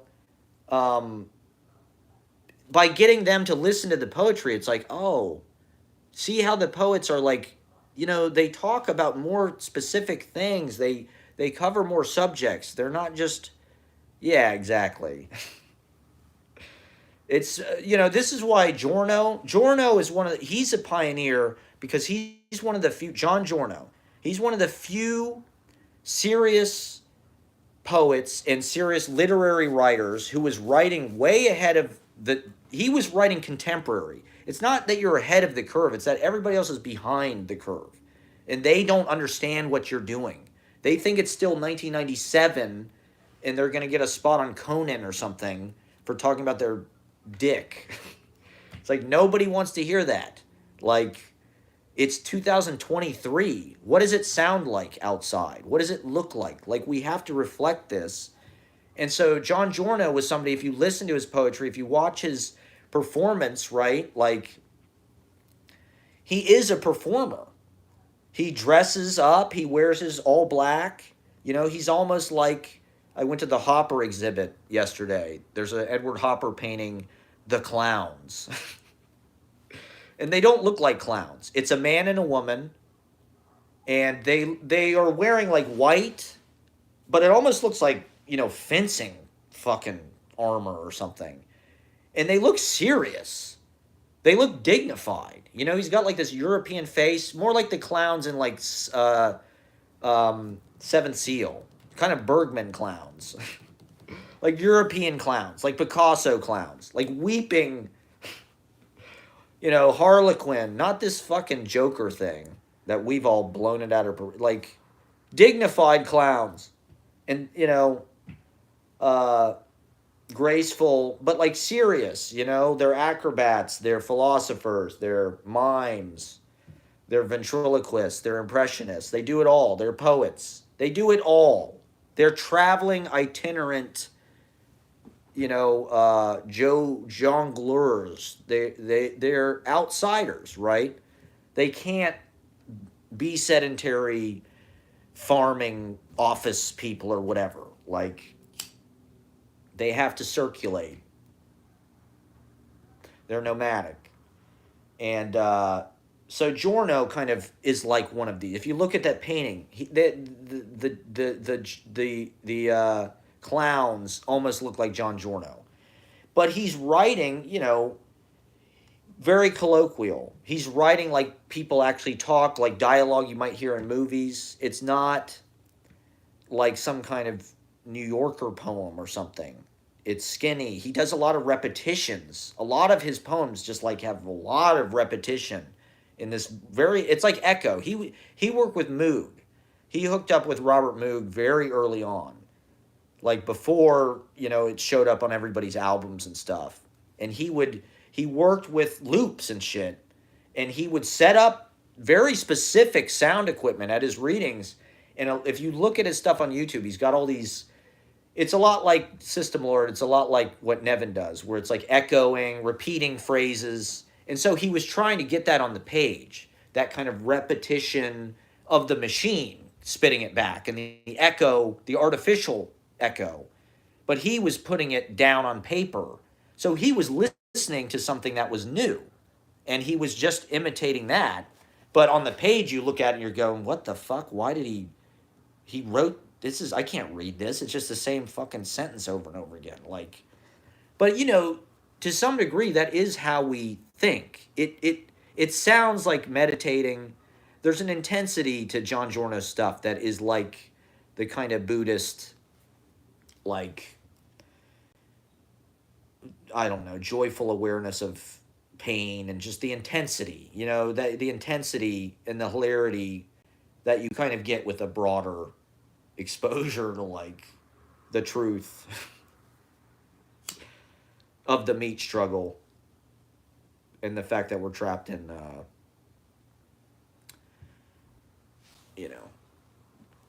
corporeal suffering having to feed her. But so yeah, I mean, at this, I don't even know if I should talk about this. It's not even worth talking about, but I don't know. I'm excited for the future.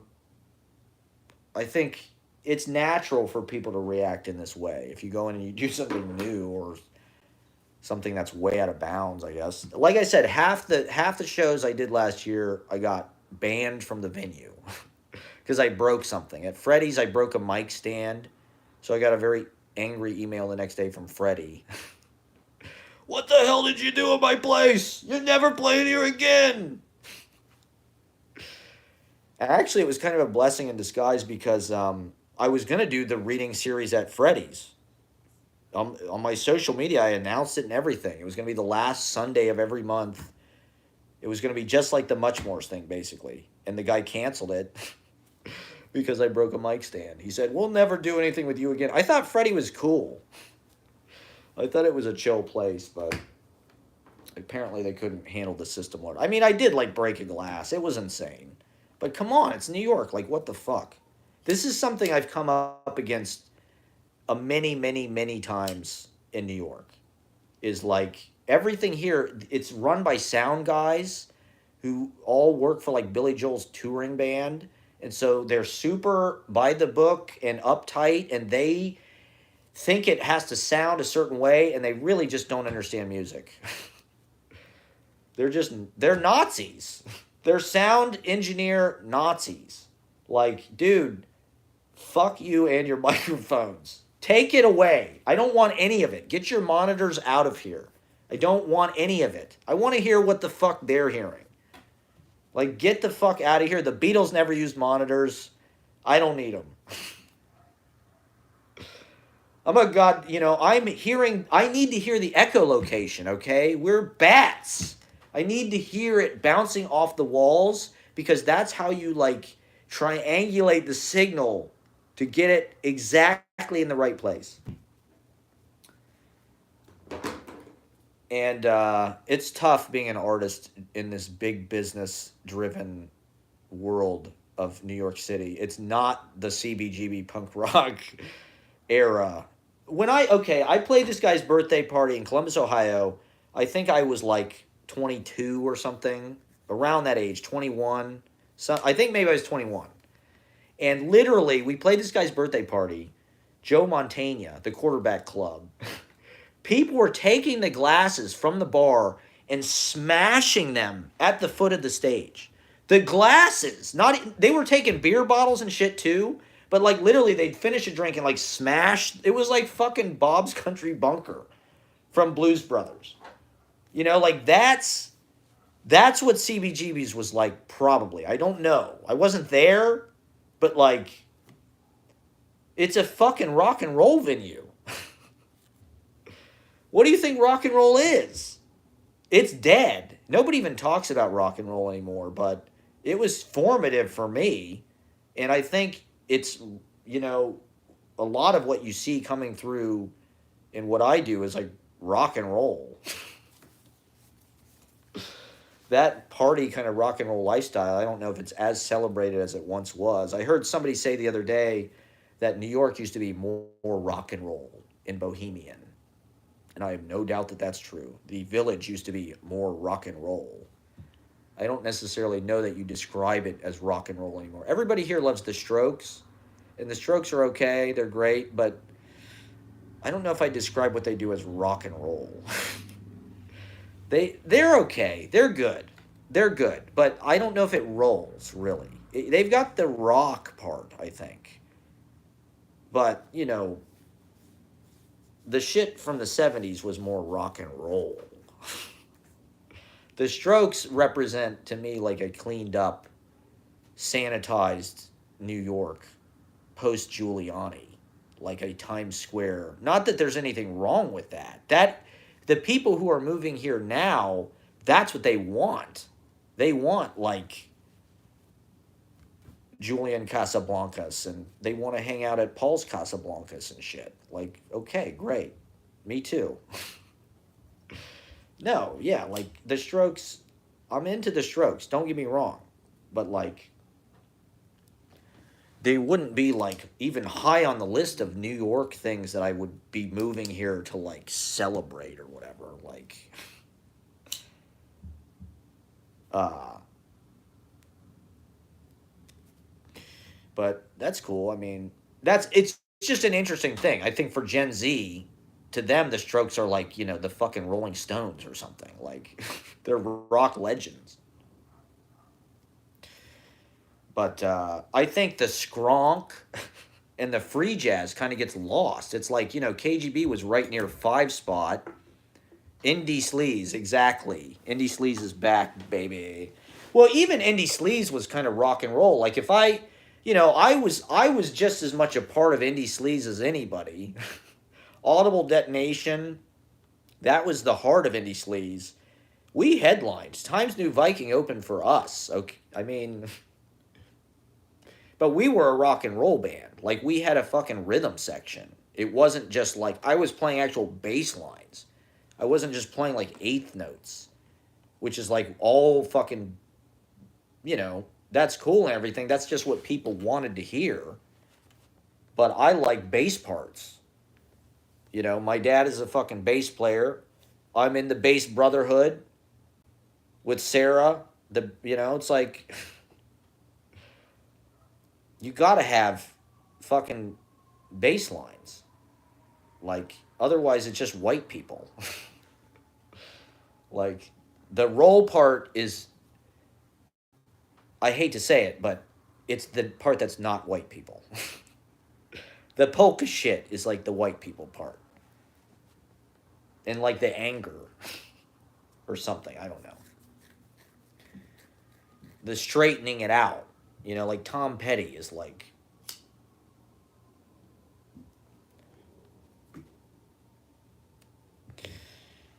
uh I don't know. I'm talking a lot of shit, I guess, but thank you for telling me about my vocal improvisations. Yeah, to be honest, those were always the most successful. That was always the part I was afraid of.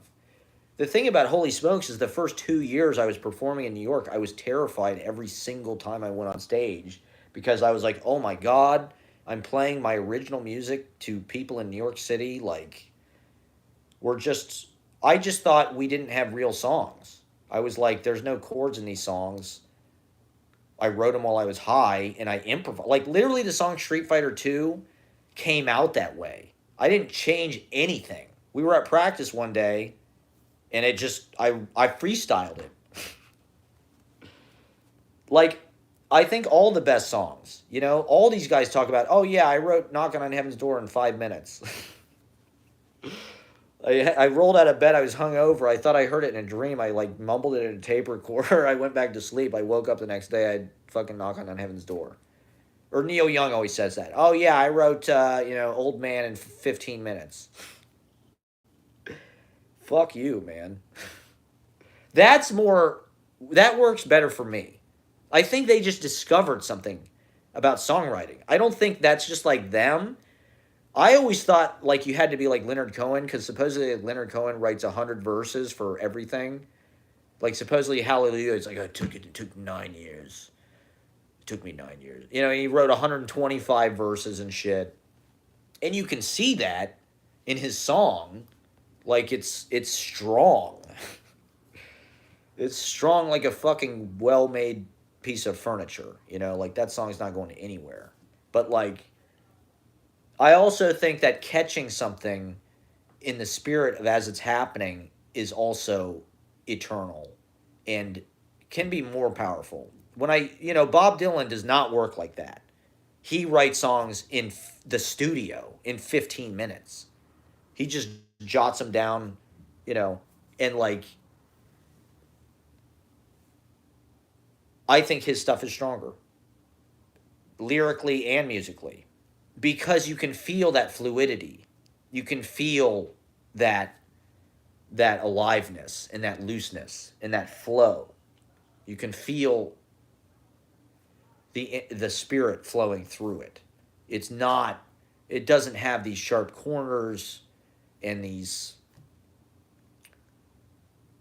like a piece of furniture would, where everything's bolted in place. And I mean, I'm sure you could probably riff on Leonard Cohen's melodies and things and expand them and do them in different ways. It's also just a matter of personal preference too. Bob Dylan, I would say, functions more like a jazz musician where it's like he's in the moment, he accepts the song the way it comes out, and it never comes out the same way twice, maybe. Now we live in studio world where it's like you can perfect recordings by going back and overdubbing stuff. Now you can just manipulate everything. But even being able to do multi-track and overdubs and shit like totally changes how you can revise. It's like working over a poem. Once again, it's a matter of personal preference, but I think keeping alive the spirit of improvisation, spontaneity, and artists who work closer to that, like Kerouac and the Beats, or specifically Kerouac. I think Allen Ginsberg worked his stuff over more. Um, Kerouac, I think, was trying to capture things in action and imitate, because that's how life is. You don't really get to stop and breathe and nail things down. And to be honest, that just adds up to boring writing a lot of the time.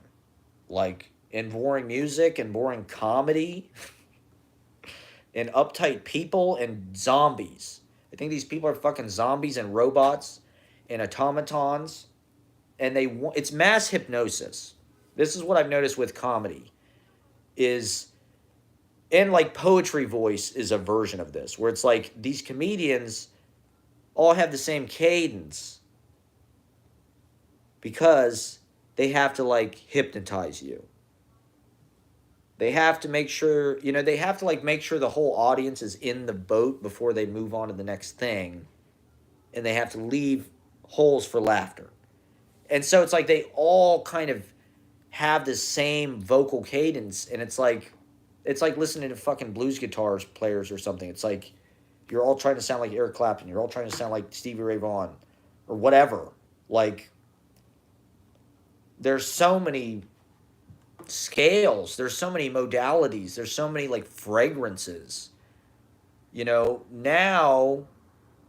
we are living in a time of vibes, and I think people do want just like more like sound baths and like relaxing music. It's not as rhythmically driven, it's not as chord structure driven. It's more vibes and just kind of like peace and relaxing and chill, chill wave. Um, it's a different kind of energy. Uh, you know, I think that's good. For me, it's hard to do that. It's hard to hold back a little bit and not just like constantly be extempore. Like when I play with System Lord or Wavetable, it was like I wouldn't stop. If I had a thing, I'd constantly be playing a note. I'd constantly be talking. I'd constantly be pushing the button, constantly manipulating it. It's almost like the audience likes it more if you just let the sound kind of hang there and just be like a vibe. But I don't know. It's like this is something they said about Jack Kerouac is like his energy was hot, everybody else's energy was cool. He was very, excited and vocal and, you know, animated. Everybody else was like, who the fuck is this guy? He's too he needs to settle down.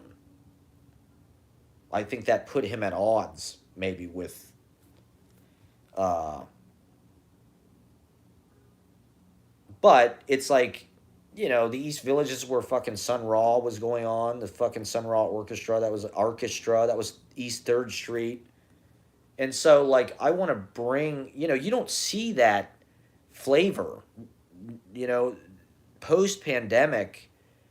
The East Village and a lot of New York has had this kind of turnover where it's like we're in the Strokes, New York. We're not in free jazz, Frank O'Hara, and not necessarily. Maybe that stuff is old and should just be like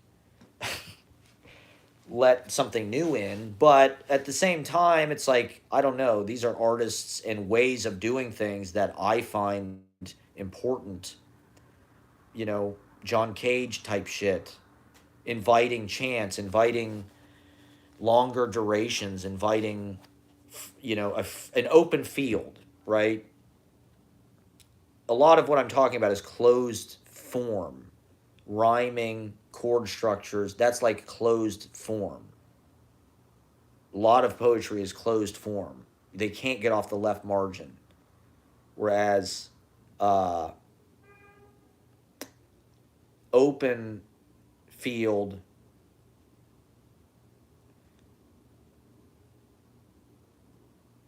I think it invites a sense of possibility as an artist, for one thing, to just like let your inspiration out however it wants to come out, rather than I have to fit it into this form that's dead anyway. Like, yeah. I salute that various field, yeah.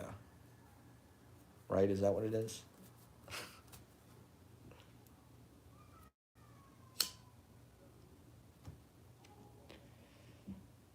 So I'm trying to educate the young people. The way I look at it, the open mic is like I'm the professor, this is my class. And we're in show business university. We're going to make it a great show. We're going to make it the Tonight Show. But I'm also going to teach you about what you should be learning about in school, which they're not teaching you. They're teaching you a bunch of bullshit. Boom, here's Paul Blackburn. Boom, here's free jazz piano, free jazz piano. Here's some kooky behavior for everybody. And here's me being like crazy. Ooh, that's interesting. The right margin.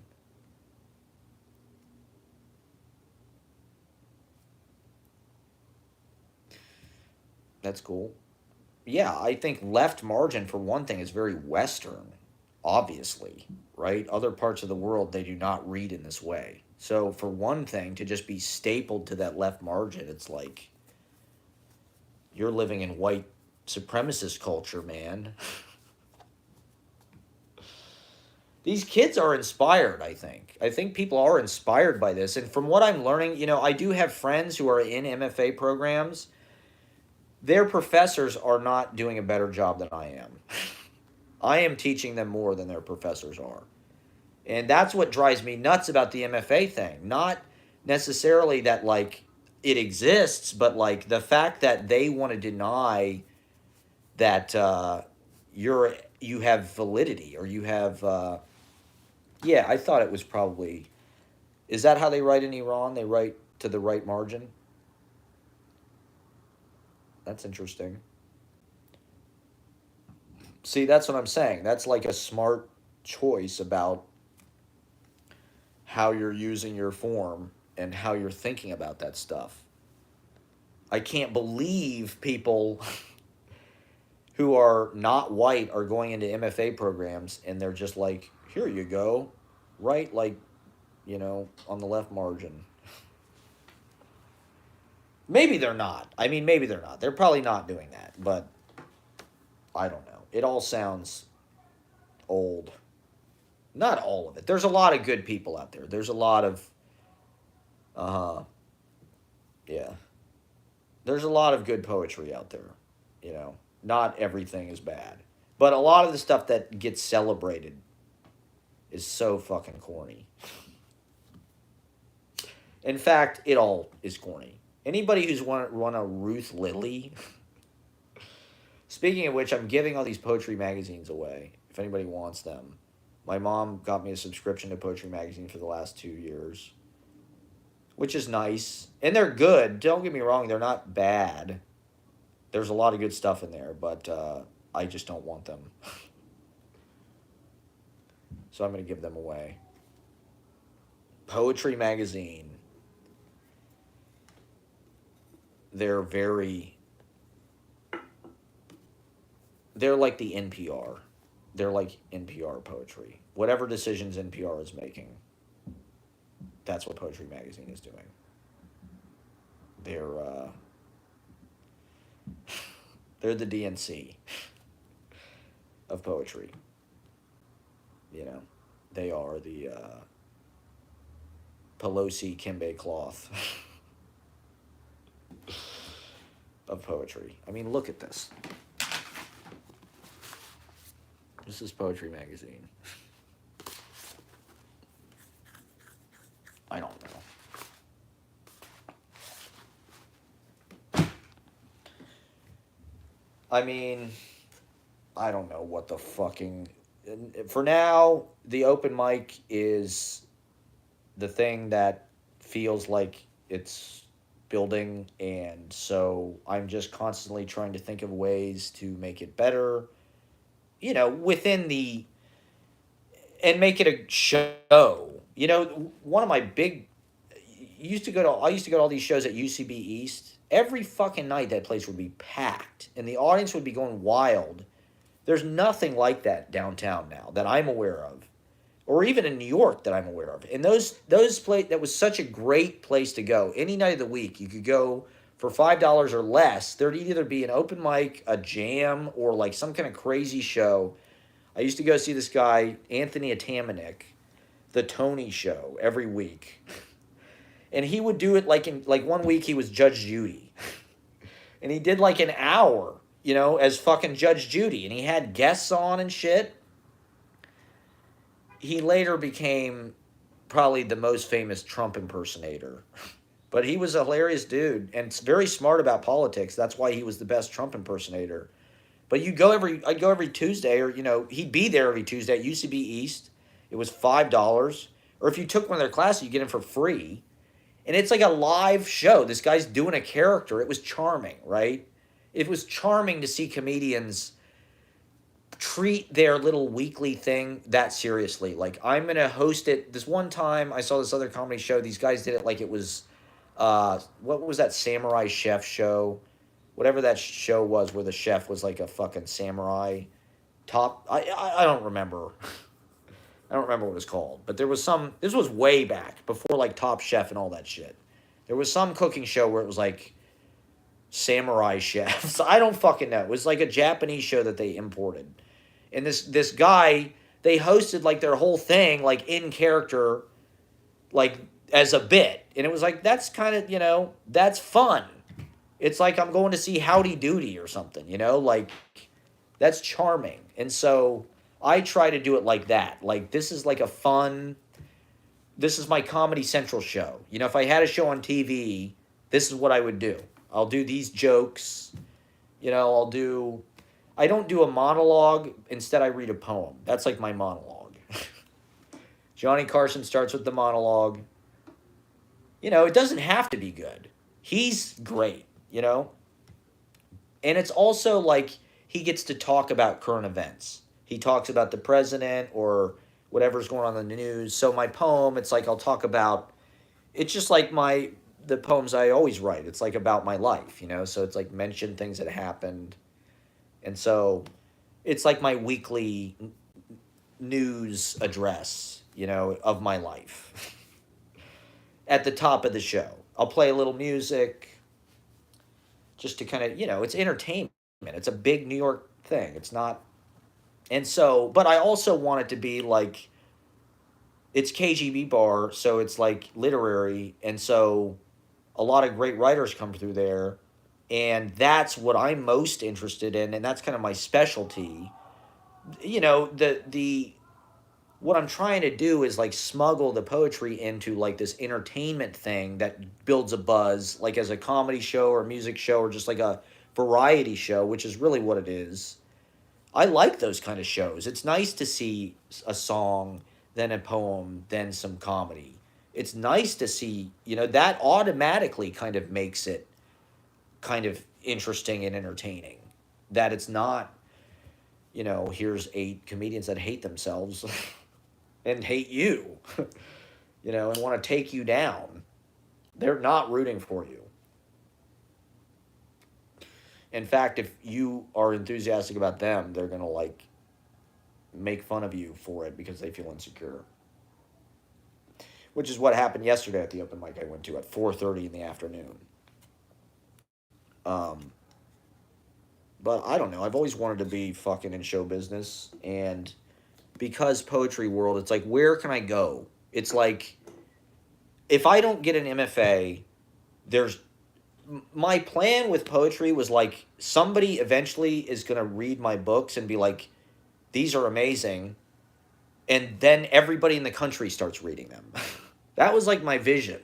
I thought everybody in the world, at least in the United States and maybe like parts of Europe and South America and maybe other parts of the world, I thought that people would eventually find out what I was doing and be like, "Whoa, what the fuck? This is different and interesting and good." And I don't know if it's any good or not, but like people have told me that they like reading my stuff and they don't like any contemporary poetry. Like part of the point of how I write is to make it like easy to read and fun for people while also being deep or smart or whatever. So I thought maybe at a certain point I was trying to play into a space where like theoretically maybe I could become kind of some kind of niche counterculture figure like Henry Rollins or Werner Herzog or fucking John Porcellino or Harvey P. Carr or Steve Albini, where I'm like sort of known by like the culture at large, but also like, I'm just like indie famous or whatever. Jim Jarmusch, I guess, is kind of like that. I thought at a certain point, maybe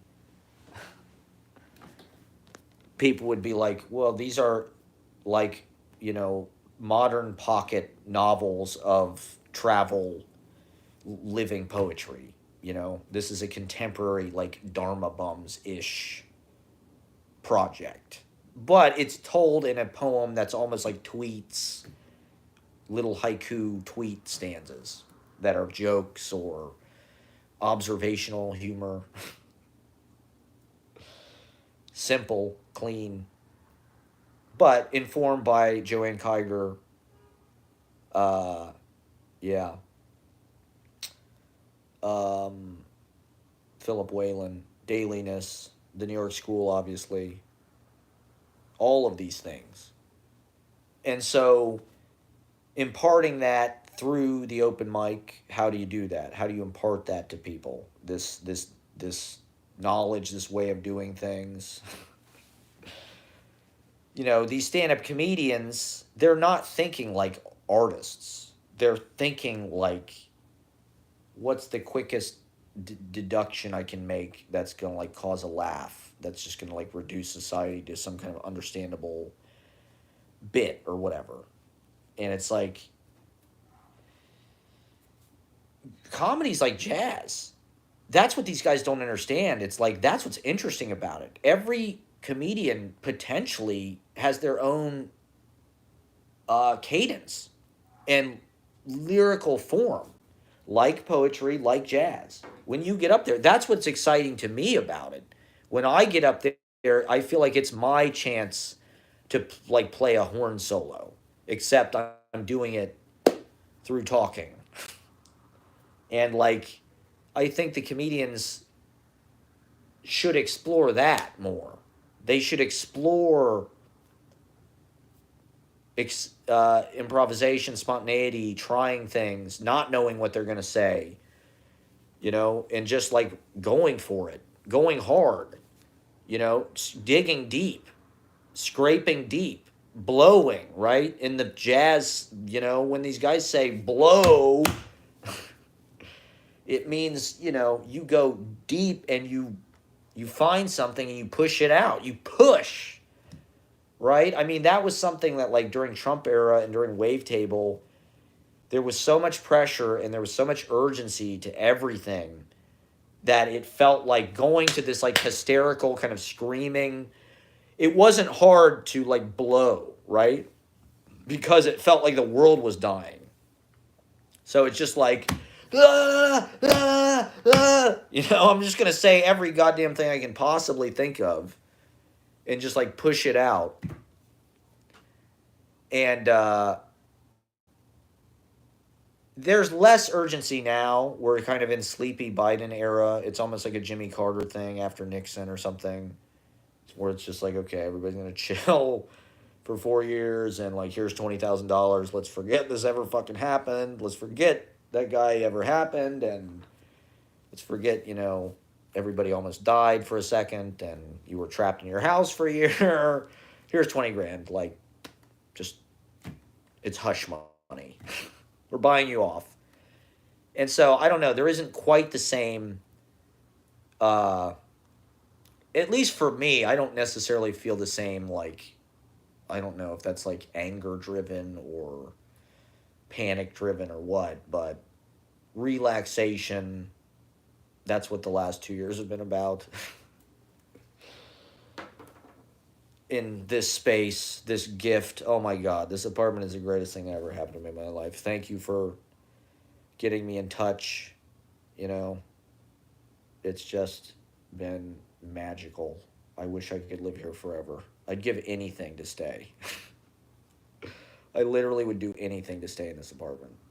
It could not get any better. This is absolutely, and I don't mean this in like a, braggadocious or hubristic way. I'm grateful is what I'm saying. And I'm not being, overly enthusiastic either. Like, this is unbelievable. And it's such a perfect headquarters. I don't know. I'm going to be homeless. I will be homeless in 5 days. I mean, I'm exactly where I was more or less when the pandemic hit. So last time I hit rock bottom was when, well, that wasn't exactly rock bottom, but financially it was rock bottom. I literally hit rock bottom and was homeless, and then the pandemic happened. And all of a sudden, I got all this free money in the greatest apartment in New York City. So I think, I do think, and I don't mean to be light about it or anything. In fact, quite the contrary. But I do think the pandemic was like some kind of massive act of God that just like saved us. It was a miracle. I mean, it didn't save a lot of people. It killed a lot of people. Poor John. What did you just say? I'm sorry, I missed it. I have to go back. How do I go back? Okay. Yeah, you did. Thank you. Okay, how do I get this? Okay. How do I do this? How do I get this off? Okay. But it's just like, I don't know. It repositioned everything in kind of a it just like it was like pause. It was just like God paused everything. It was like, okay, okay, now go. Here's $20,000. Here's the greatest apartment in fucking planet Earth. Go. Here's everything you could possibly need to succeed, so you have no excuses. That's what's like been intense about living here. Is I'm just like, Jesus Christ, I have to make the most out of this because this is like the best shot I will ever fucking have. It's like, here's a clean shot. Okay? There's no wind. It's like, boom, there it is. You have everything you're driving through mountains. Holy shit. Be careful. Are you in the Lexus or what kind of car do you have? You have like some kind of fuel efficient vehicle, don't you? That's good. Yeah, this is like my last day of just like chilling here. Tomorrow I have to start packing my shit. But I'm just trying to enjoy it. You don't need to type if you're driving. Or I guess you're probably with somebody who's driving, but are you on am I on speaker? I don't know who watches my live streams. So, I don't know. Should I talk about this comedy thing yesterday? Well, I was going to talk about the filming laws in New York. I guess I mentioned that already. I didn't make the laws, okay? And I'm not trying to be a creep ever by filming people. I know it's like the creepiest thing you could do. I guess, but like, I don't know.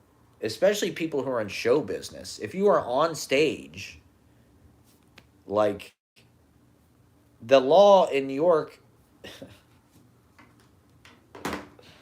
First of all, the law in New York is okay. Now is a good time to manifest. Okay, all planets are direct until Prius. That's what it is. It's a fuel efficient Prius. What mountains are you in?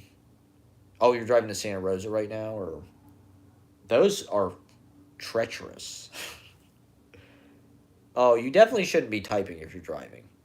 Please don't type if you're driving. Uh, is that just something people in California do? Oh, Moondog. See, I wanted to ask about Moondog, but I didn't want to bring it up either.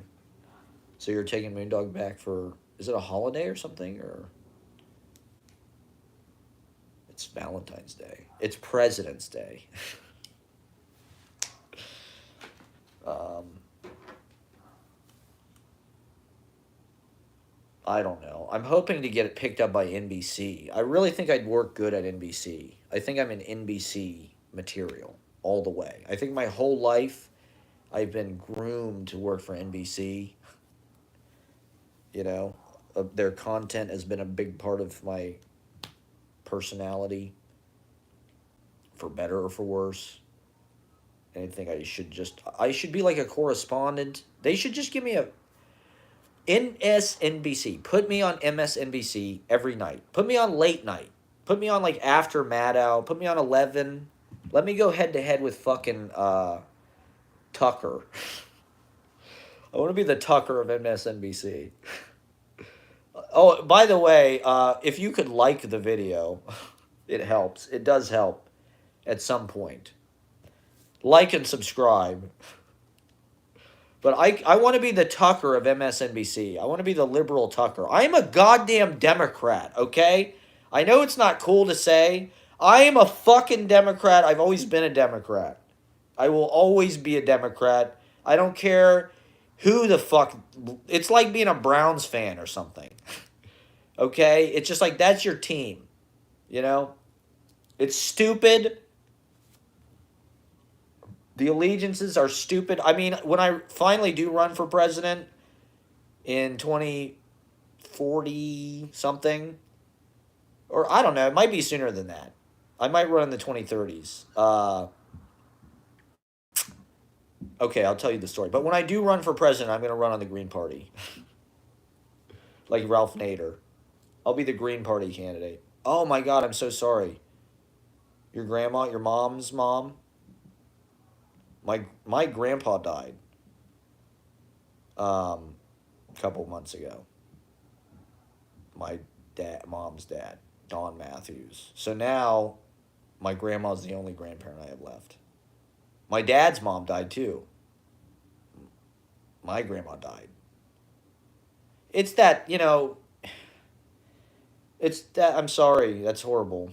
I'm sorry. I'm sorry for your loss.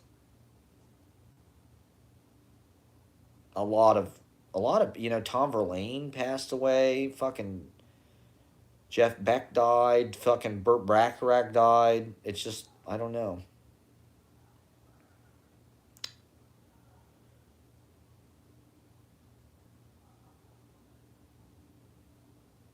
So it's your dad's mom? I think you could have fun in LA. That's where all that stuff is. What stuff? NBC? Yeah, I mean, well, spending time in LA before the pandemic was part of the impetus of all this, I think.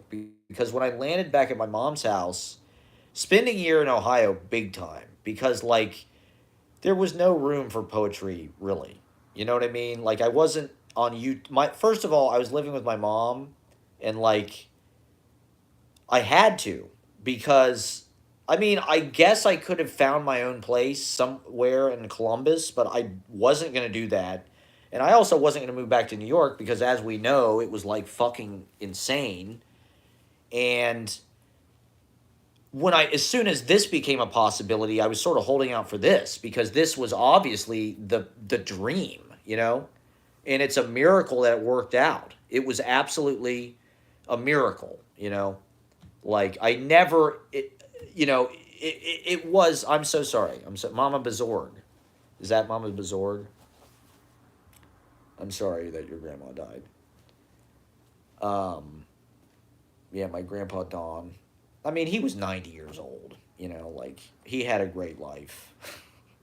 Like my grandma was 91, or like it's unfortunate what happened to my grandma. She did not really get taken care of like she should have at the end, and nobody went down for the funeral that I'm aware of. My whole dad's side of the family just kind of crumbled in a sad way, but uh, Terry Hall. Yeah, I mean, not to get morose, but I mean, uh,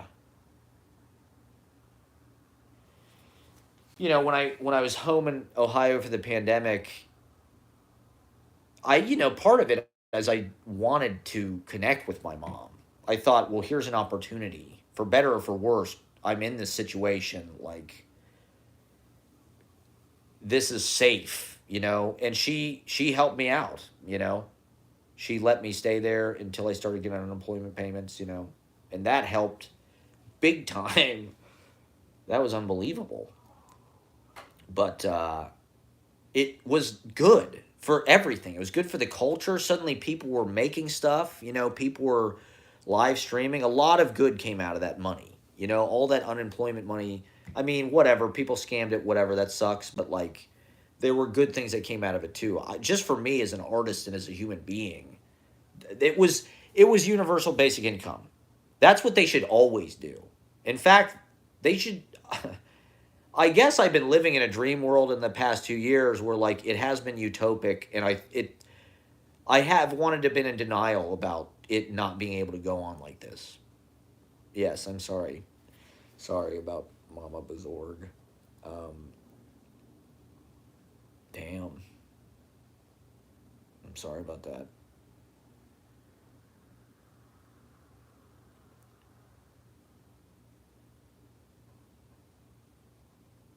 How's your dad doing?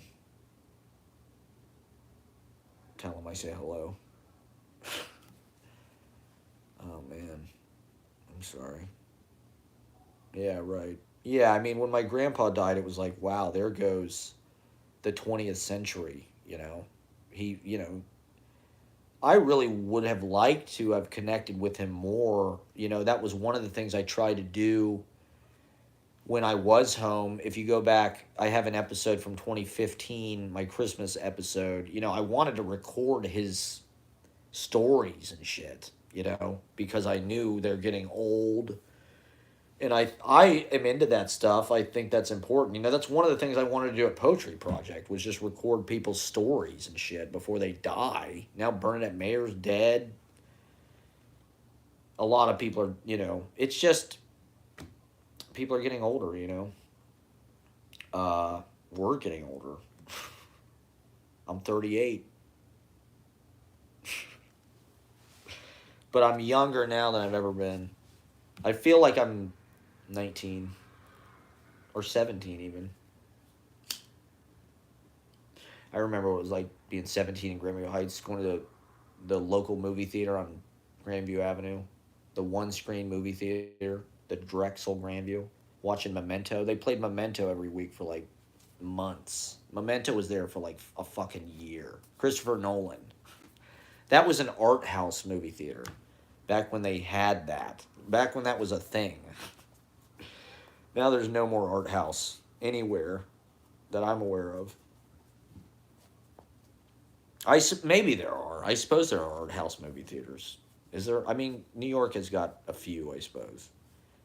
Film Forum or Anglica or Anthology. Um, yeah, I hope your dad's doing great. Mashbad. Mashad. Damn. But, yeah, I was just trying to record stories, and just like a style. You just feel it in them as people. The way my grandpa and grandma dress and the way they move, their posture, their body language, it's so to me it just represented that era, the Empire State Building or Frank Sinatra or Art Deco, all that kind of 30s. When I moved back here, that was a lot of the stuff that I romanticized. Yeah. Yeah. Burnett Mayer and Lewis Walsh both died. People, who were both alive. Yeah, Sarah's 31. When we started going out, you were 26, I think. You had just turned 26. That's kind of nuts. Now people who are 25 seem pretty young to me.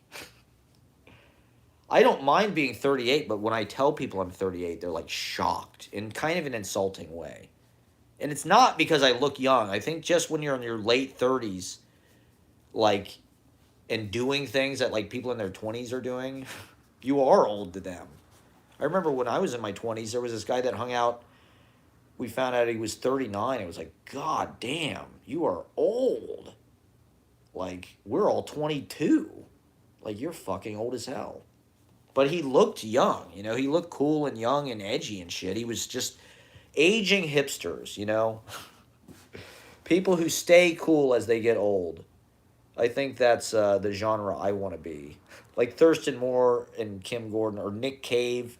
You know him when you see him. Jonathan Tubin or who's that other guy? Favonius. They're aging hipsters. They don't give up like being cool and staying young. That's what I hope to be. The poets know how to stay young. I mean, if you look at Eileen Miles or Richard Hell, like, they have a vitality and a youth to them that most old people don't have. And it's not because of the way they dress. It's like an inner thing. It's like a spirit thing. And it's like how they uh, have lived their lives. You know, they're full of light. You know, they're full of golden light and energy because they've lived lives of beauty and recognition. And that's our goal. Um, so you're driving to Santa Rosa with Moondog. How's Moondog doing? Probably awesome as hell. Living in LA. She probably loves it. Not this hectic New York bullshit. Yeah, exactly. I know. I mean, well, I've been retired since I was 27. That's the secret. If people, you want to know the secret, you quit your job and you don't go back. And also not drinking or smoking cigarettes. If you or coffee, if you do any of those things, it's going to age you a lot faster. Like, I don't use any kind of skincare or any of that bullshit. Thank you for liking the video, by the way. Thank you, everyone, for whoever liked it. It usually takes about 2 hours of streaming before people start watching. Thank you for watching. We're talking about everything, everything possible.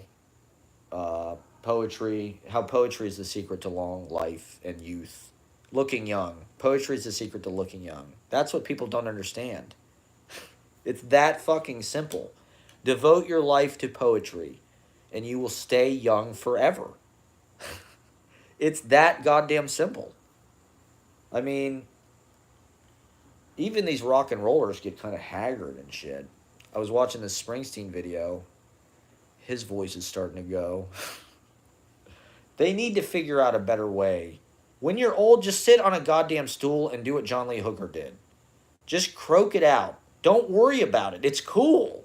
Aging is cool. But you want to age like a human. You don't want to Botox yourself and do all kind of weird shit. I mean, if you do that, good for you. Whatever. That's a part of humanity. But I want to look like a vegetable. Not like a pear or something. That's not a vegetable, but or a green pepper maybe, or a carrot. Oh, yay. Mooney's good. I've got some of Mooney's toys here. That was the one thing is I wish I could have a cat. I wish I could just live here forever and have a cat. That's in plants, I didn't have that many plants when I lived here. I mean, I don't know. Most of the time I was here, I just smoked weed and walked around and looked at stuff and wrote, like my poetry would come out. I just let it come out. It was part of the laying flat movement. I was a part, yes, exactly, become the cat. Yes. That's the goal. You just lay in the sunlight all day and you receive chlorophyll. You're like a plant. You just live on water and sunlight, and you have chlorophyll, and that's how. Oh my God, I've got 3 people watching now. What am I gonna do? I'm breaking my ratings. This is a ratings bonanza here. It must be sweeps week. This is a Super Bowl of live streams right now. And poems. Text zone. Thank you for watching. Exactly. Poems, sunlight, living like a cat, not having a job, not drinking, gluten-free, dairy-free, caffeine-free. I mean, I do eat sugar, I do eat meat. Those are my vices. And I smoke hella weed. I mean, that's part of it, too. You have to smoke weed all the time. That's a big part of it. The people I've known who are like the best-looking old people are all potheads. Like my dad, for instance. He's 70. He's the most chill-ass fucking 70-year-old because he smoked weed literally every second of his life since he was a teenager. As God intended. He gave us the weed to smoke it, okay? And it's legal. So, live stream and smoke it. That's what I say. That's Dr. Proctor's prescription for longevity. That's my magic tonic that I'm selling here. My medicine show. It's that simple, folks.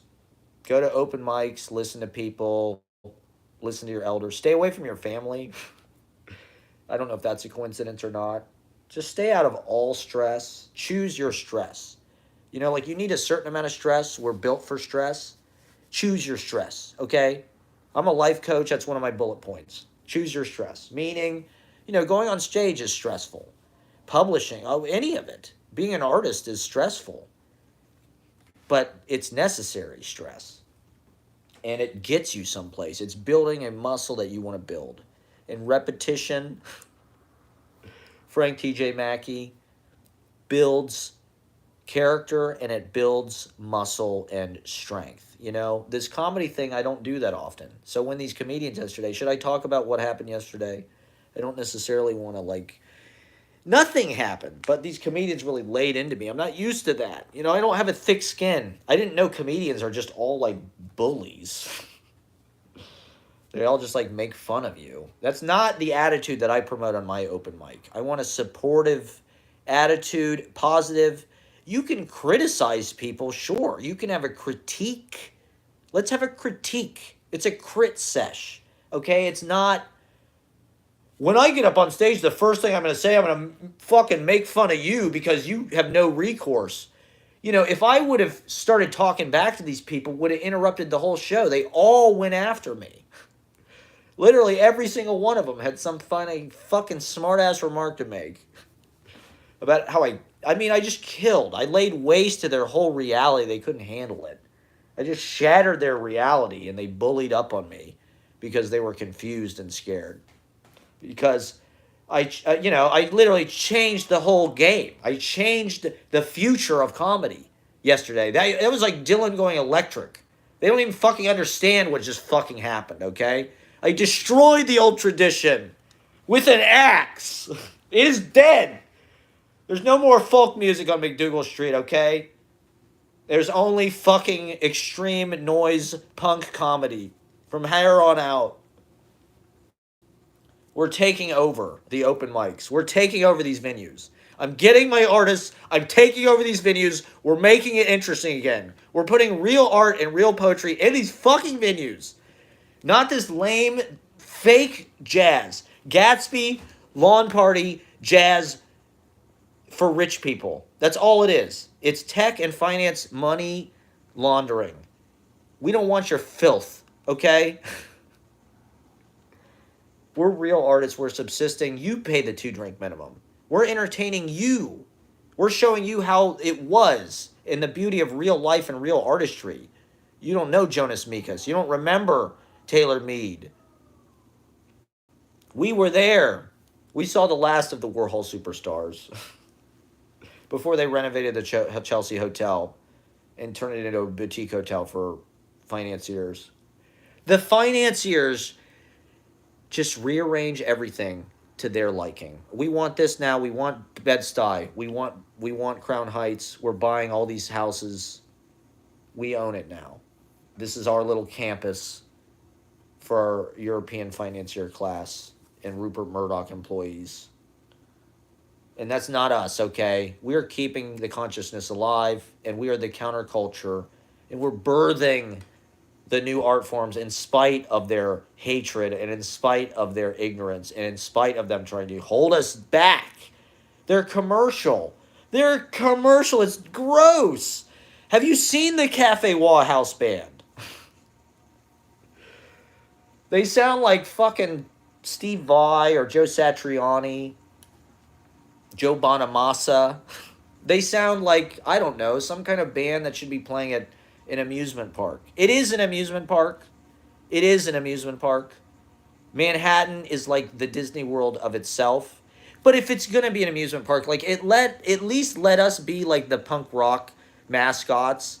Let me play like the fucking I had a friend who was a Disney. I had a bunch of people who worked for Disney in college. In theater, Disney sucks up all those wannabes and hopefuls. My friend was Mary Poppins.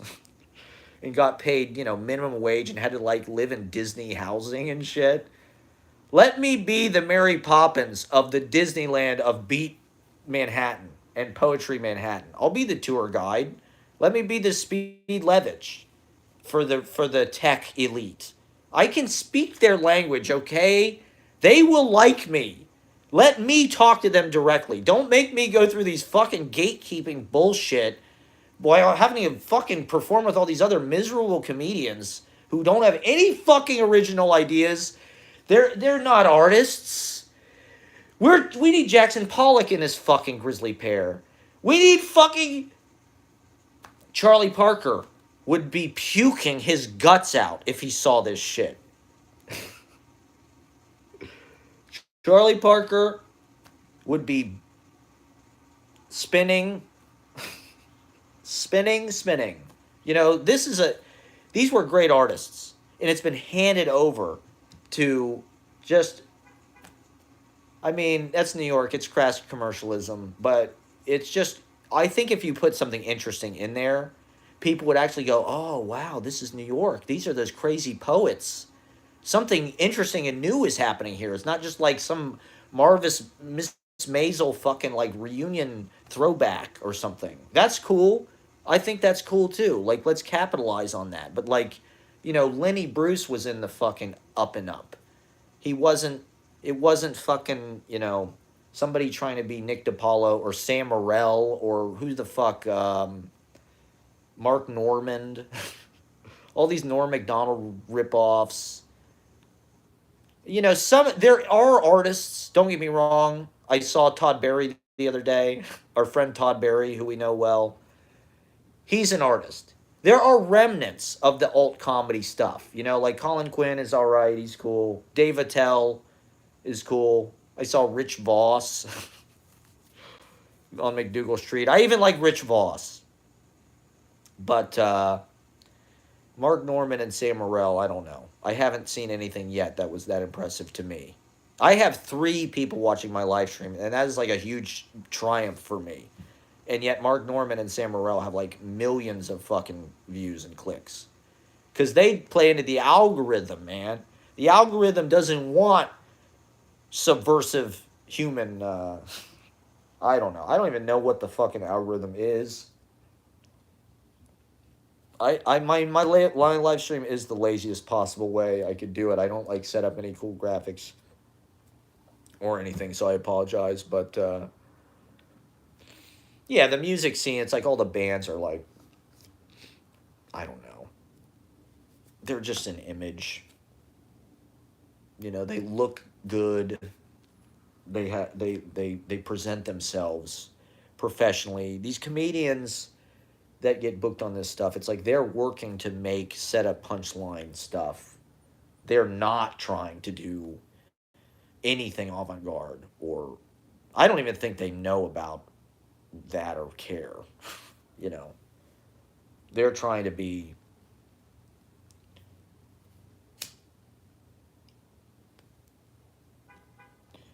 Louis C.K.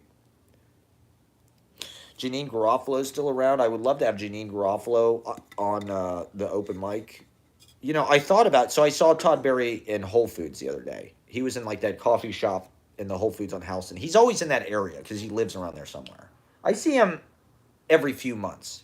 Todd Barry is like one of the regular celebrities. He was one of the first celebrities I ever saw when I came to New York. I saw him at Think Coffee in like 2010.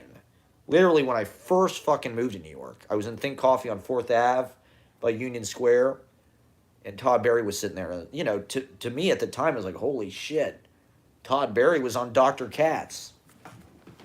He was a comedian that, like, I liked. My brother and I, Janine will be at Pete's Candy Store this week. Holy shit. All right. I mean, I want to be friendly with the comedians. I'm not trying to make enemies of them. I like them.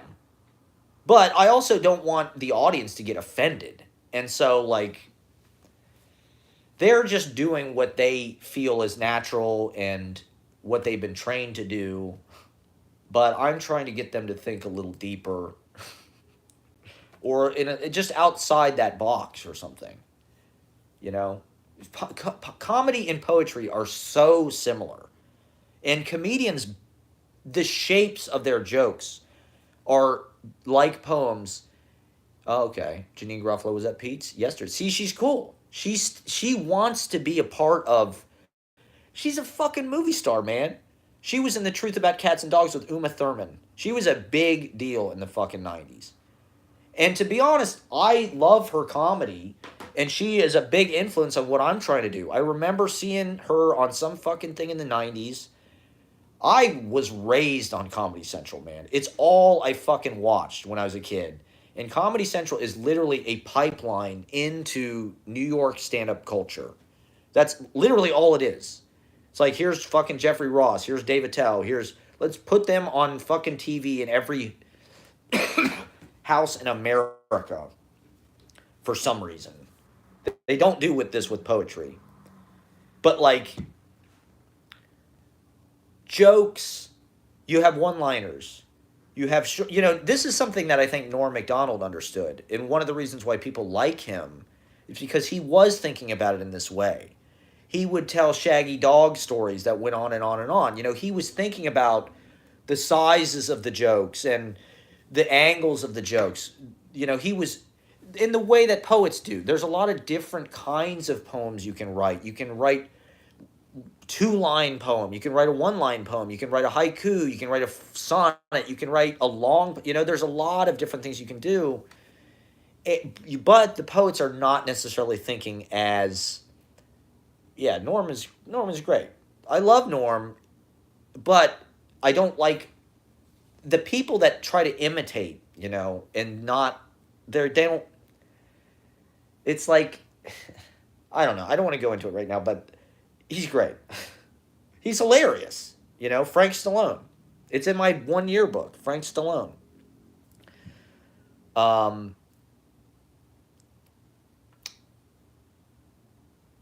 The poets aren't thinking of themselves as performers, or if they do, they are like slam poets or whatever. Whereas, like, to me, I would like to have the best of both worlds. I'd love to have the Broadway Danny Rose life where I'm playing 50 weeks a year in Manhattan clubs alone. And I'm doing this room and I'm doing that room, and boom, I'm at KGB and I'm doing Grizzly Pear and I'm doing Comedy Shop and I'm doing Producers Club and I'm doing,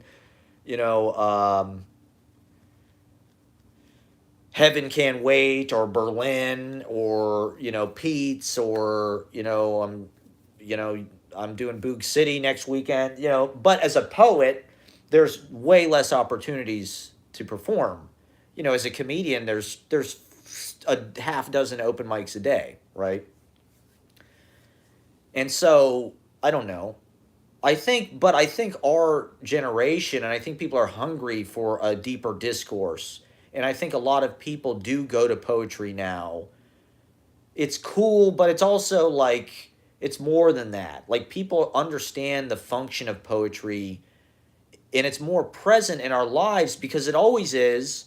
But, one of the reasons why it's not highlighted by these big corporations is because you can't monetize it like comedy and things like that, where it's like comedy kind of serves the status quo of these corporations that are paying for advertising, who sponsor NBC or whatever.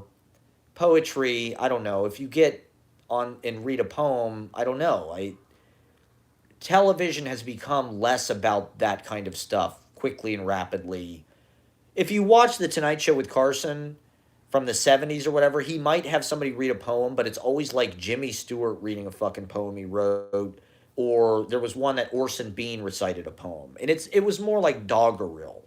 It wasn't really like he had fucking Robert Frost on or something, right? He wasn't having Maya Angelou on. It was like, here's Orson Bean like reciting some kind of like limerick type fucking thing, or like Ogden Nash. It was not really, but it was nice that he would try to do that, But for me, it's like, I don't know. I think poetry can become more of a performance art and kind of serve more of the function of what comedy is doing. in our society where it's like it's filling out the discourse, it's food for thought, but it's very precise, and it but also, part of this is I think I have a discomfort with like capital P poetry. Like, to be honest, a lot of people go to poetry specifically for like a kind of seriousness, and like, I don't know, they want to talk about something that has like gravity and maybe is like, I don't know, they don't want to like laugh. They don't want to be entertained per se. They want like a different experience. They want a more kind of like, I don't know, esoteric or um, strange. I think that's something John Ashbery said about poetry, is that like it has to be strange. That's like a part of it. Like I think you do find that, like with Gertrude Stein, right? Like there is an element of like it's strange. Even though it is pop and it works in this kind of like, like Gertrude Stein did become famous. She was like a celebrity who, like, when she came to America, it was like a big deal. Not necessarily as big as like the Beatles or something, but it was a similar thing. It's like, holy fuck, Gertrude Stein's coming here. She was like a pop culture figure. She's in Time magazine and shit. But there's a strangeness, right? That's sort of important. Ashbery too, right? There's a kind of insistent strangeness. Maybe today it's related, or you might call that like a queerness. It's related to queerness, maybe. Um, Maybe those words are not quite synonymous. They're not, but uh, it's interesting that that's a caveat. I would not say that that is. Is that a caveat with comedy? That's what's weird about comedy to me, is so how often these comedians talk about pooping or just bodily stuff. It's like poets are not doing this. You don't go to a poetry open mic and it's like, here's my poem about how I shit my pants or something. Whereas it's like, Jesus, every comedian you see is like working in these terms. They're talking about some kind of scatological puerile thing. If I went in there, they would act like I was like fucking some, or I was like William F. Buckley or something. They'd act like I was George Plimpton. They think, oh my God, who's this intellectual using all these big words? What the fuck is this guy doing? He's not talking about like, you know,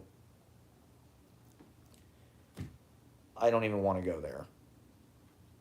I'm not saying you have to be clean. It's just curious to me that like they all are living in this place mentally. It should be There should be a more of a diversity of like points of view and opinion than that. Like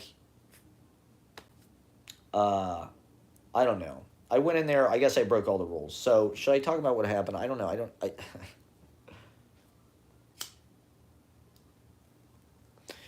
Like I said, I like this, so I don't want to like piss these people off or like make them think that I'm like against them or something.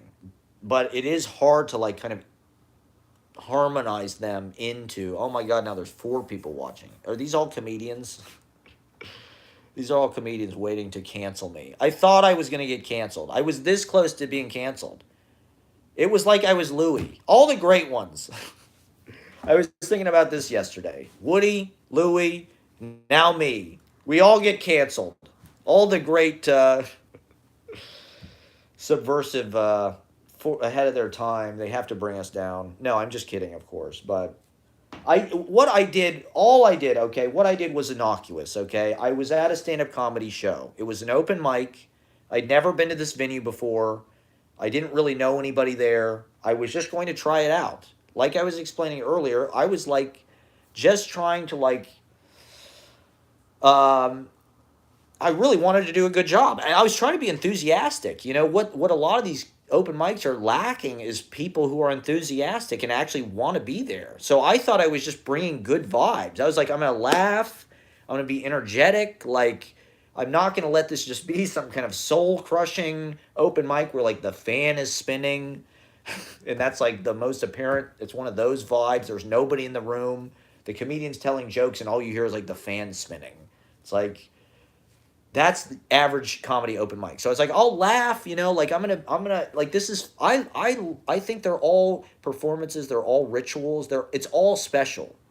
We're in a fucking comedy club on McDougal Street in New York City, doing stand up comedy. Like, yeah, this is exciting. I haven't done it enough to the point where I'm like, oh my god, there's only 8 people here. Ugh. Okay, I'm just running my material. You guys ever notice how blah blah blah blah? Like I don't do that. Every time I do it, it's totally different. And to me, okay, so all that happened, literally all that happened. Okay, the first comedian went up to perform, and once again, this is like a storied venue. So part of the reason why I was filming was just to film this room, to film I film every open mic I go to. I film a couple people that perform because it's part of my bigger project, like I explained earlier. If you're just joining, go back to the beginning of the video and watch because I already explained all this. So all that happened was this comedian was performing. It was a female comedian, okay? That didn't have anything to do with why I was filming. It was the first comedian. So I was thinking to myself, let me just do this now before I forget. And like, I'll just start because like, if I don't do it now, I might not do it at all. And so I'm thinking about it. Let me just film. So I have a little film of like, I'm at this open mic and like this venue, Grizzly Pear on McDougal Street. It was a big thing for me to perform there. And so I wanted to commemorate it, right? And so I pull my phone out and I start filming like this horizontal. And like I said, I'm pretty high. And so maybe I was like way out of bounds and weird or something, but I pull my phone out. As soon as I start filming, the comedian goes, whoa, whoa, whoa, are you filming me? Let's stop that. And so I immediately stopped. I immediately stopped and deleted the video and apologized. Like I said, it's a public performance. The law, I mean, I didn't think I was doing anything out of bounds. To me, it's normal if you're at a show, hey, I'm going to film this person.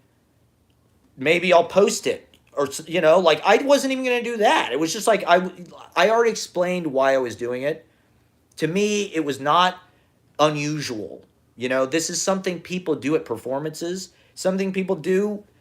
Comedians in particular are film practically every set they do that I can see. A lot of them do anyway.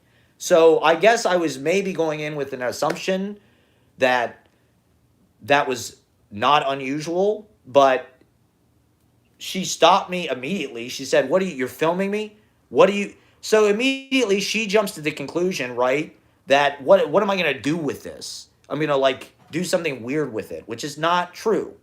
It was just, I already explained it's part of my bigger project, which is documenting the local scene and open mics and stuff. Obviously, if you don't want to be in it, I will take you out. Please let me know. If you don't want me filming you, I'll stop. I stopped immediately. I wasn't like, oh, fuck you, I'm going to film you. To be honest, okay, here is the law in New York State. The law is if you are in a public place where there's no expectation of privacy, it is entirely legal for you to be filmed. I'm not saying that it's right or justified what I was doing, but it wasn't illegal. Let's just say that. It wasn't, in my estimation, it wasn't even that weird. I'm sorry that I did it. People are going to hear it and they're going to think, whoa, this guy's a fucking creep. Did you hear he was filming women at open mics? What a fucking creep. Which is like, if all you take is like that's the objective thing of what happened, it's like that's going to sound really bad. But like what I did was completely innocuous and completely legal and completely like you are performing in public. If you don't want people to film you, why the fuck are you on stage? Like, I get it. You're a comedian. You're working on it. You're on material. You don't want that to get out, maybe. I understand. I deleted the video. It wasn't a big deal. She didn't make that big a deal out of it. I'm not mad at her. I totally understand. Every fucking comedian who went up afterwards had something insulting. They all took turns insulting me. The guy who went up after was pretty cool. He was like, I'd love it if you filmed me. That's how I thought people were going to react. I thought you're in show business. People generally like it when you like, you know, uh, promote them or give them, added viewership, I guess. I didn't even get that far. Like I'm saying, I'm not offended if, that's totally within her right, you know, but don't act like I'm some fucking creepy weirdo that did something crazy because it's not true. I mean, maybe you think me making my TV show is crazy. And if you want to go down that rabbit hole, you might see it and be like, this guy is fucking insane and creepy. But like, to be honest, I don't give a fuck. I'm an artist, and if I'm breaking those rules, I don't care. Like, it's important that this is done and that it happens. And I'm the person I'm not talking about this situation. I'm just talking about my show in general. I'm not going to include that clip. I don't care. I deleted it. Obviously, it's not a big deal to me. I was ready to enjoy the rest of the show. But like, I also felt like, okay, now people have like attacked me for like being enthusiastic. So one comedian went up. I don't even remember what they fucking said, but literally every single one of them said something about, look, I understand if you want me to delete the video, that's fine. But also, and I'm not saying I would have, but I didn't have to delete it. What I did was completely legal and completely fine. I could have kept the fucking thing on. It's like filming a cop or something. Like there was no sign that said, hey, don't film people. There was nothing that indicated that.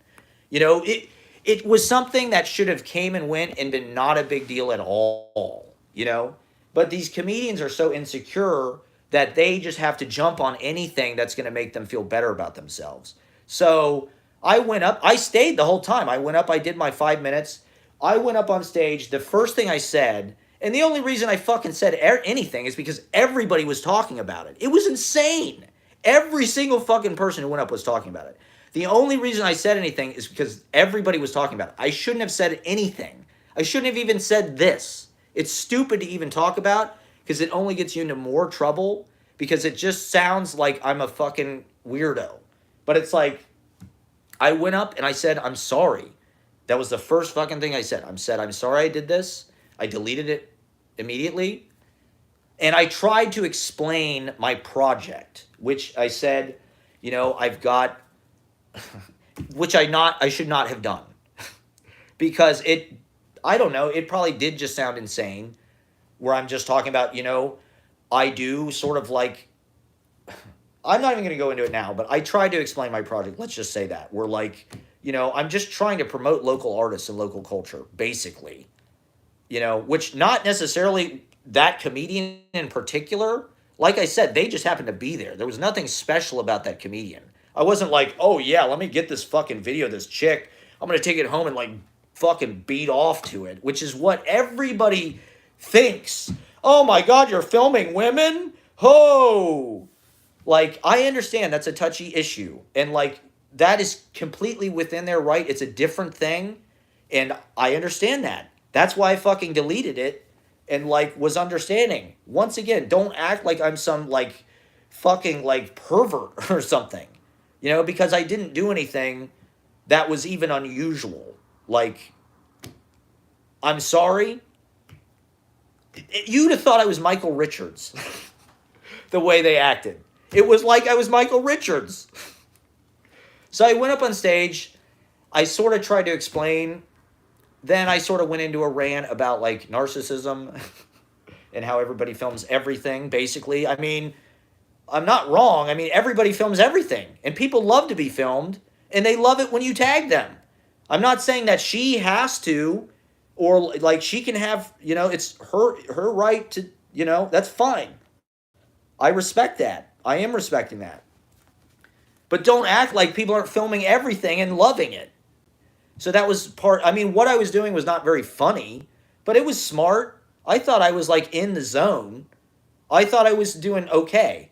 No one was laughing at me, but I didn't give a fuck. I don't care. There wasn't even 6 people there. And they're all way in the back, and they're all comedians who aren't funny anyway. They wouldn't know funny if it bit them in the fucking taint.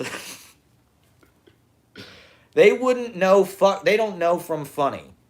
So I went up, I did my thing, and then I ended with my Charles Grodin, which is a killer fucking bit, okay? It's punk rock comedy. I'm revolutionizing the form. I shattered the form, okay? I'm taking their entire lives and I'm saying, you're fucked. You're out of the job. You're yesterday's news. You're 20 years behind, okay? This is the new thing. This is the future. This is what Gen Z is into, okay? I've got 4 people watching my live stream. I've got 2 likes. And so they couldn't handle it. So they had to go after me. I think it's just a mob mentality. Like these comedians in these clubs, they all know each other. It is like a rite of passage. You have to like earn your fucking stripes. I get it. They have to haze you or whatever a little bit. So I closed with my Charles Grodin, and I really leaned into it. At a certain point, the audience wasn't really, but I dug in and I went twice as hard. And I fucking nailed the Grodin. I was hilarious. I cracked the bit. I found out what the bit was supposed to be. They don't know who Grodin is because they're ignorant. So this comedian who goes up after me, immediately the first thing he says, wow, that guy had a lot of energy. So enthusiastic. Man, great, good for you, man.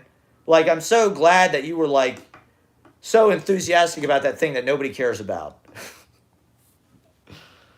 I'm like, okay, that's like funny to you, but like really you're going to make fun of me too? Like why? Just because I'm different and like I'm actually passionate and doing something interesting and unusual? Just because you don't know who fucking Charles Grodin is?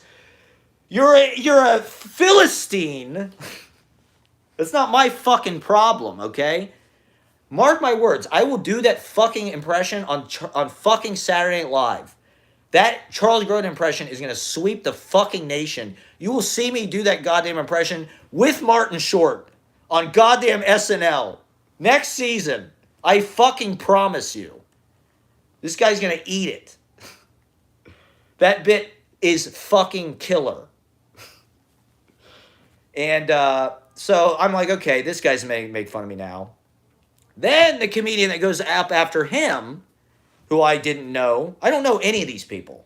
I'm just trying to sit there and enjoy the show. They're all laying into me. And there's only so much a person can take. I didn't realize it was the roast of Matt Proctor. I thought it was a fucking open mic. Why don't you do your fucking...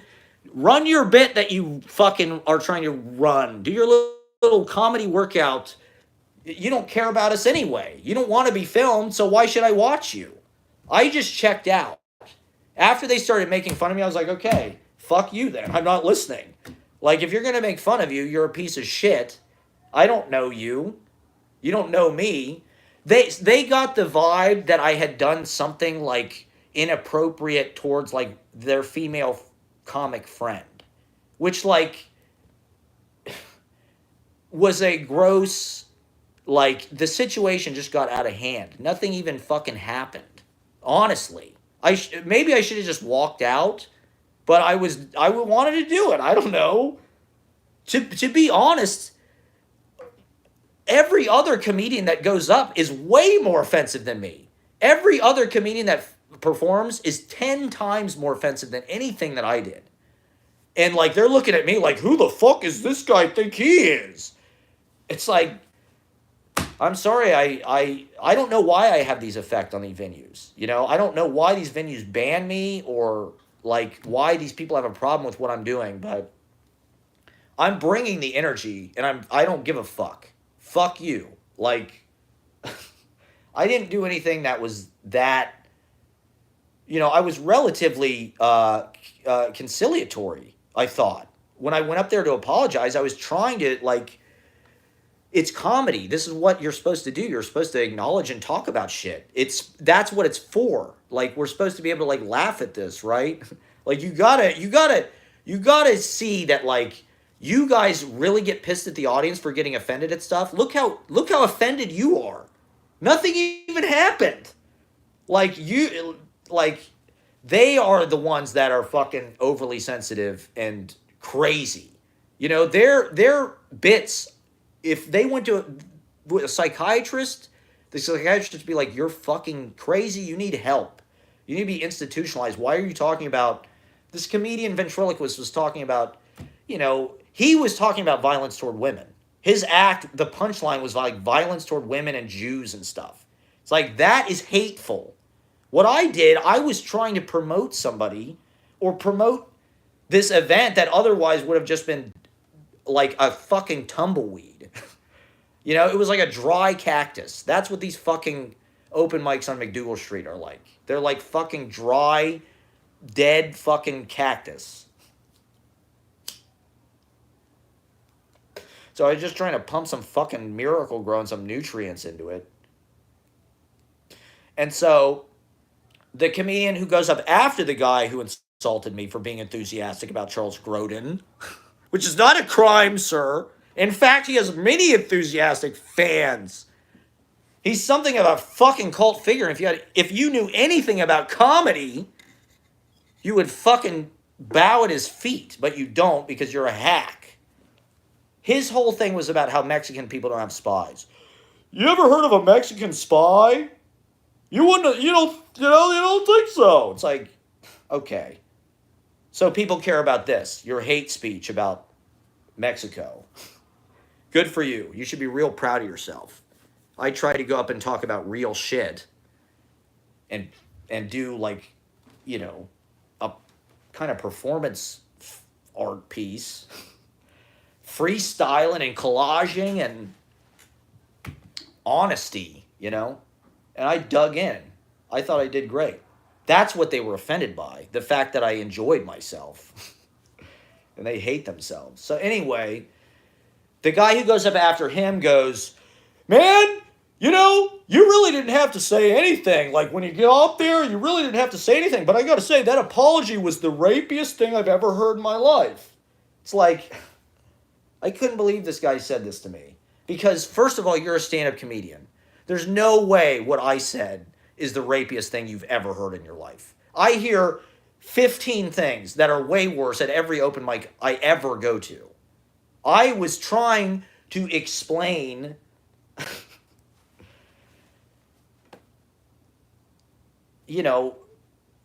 my art piece and the what I should not have even tried. It was too big and too weird of a thing to start talking about. I should have just apologized and had that been it. Maybe he's right. Maybe I shouldn't have said anything. But, I'm just... Everybody else was talking about it. What am I supposed to do? I don't know. A lot of my comedy sets go like this. People are just like, whoa, this is toxic. I don't know.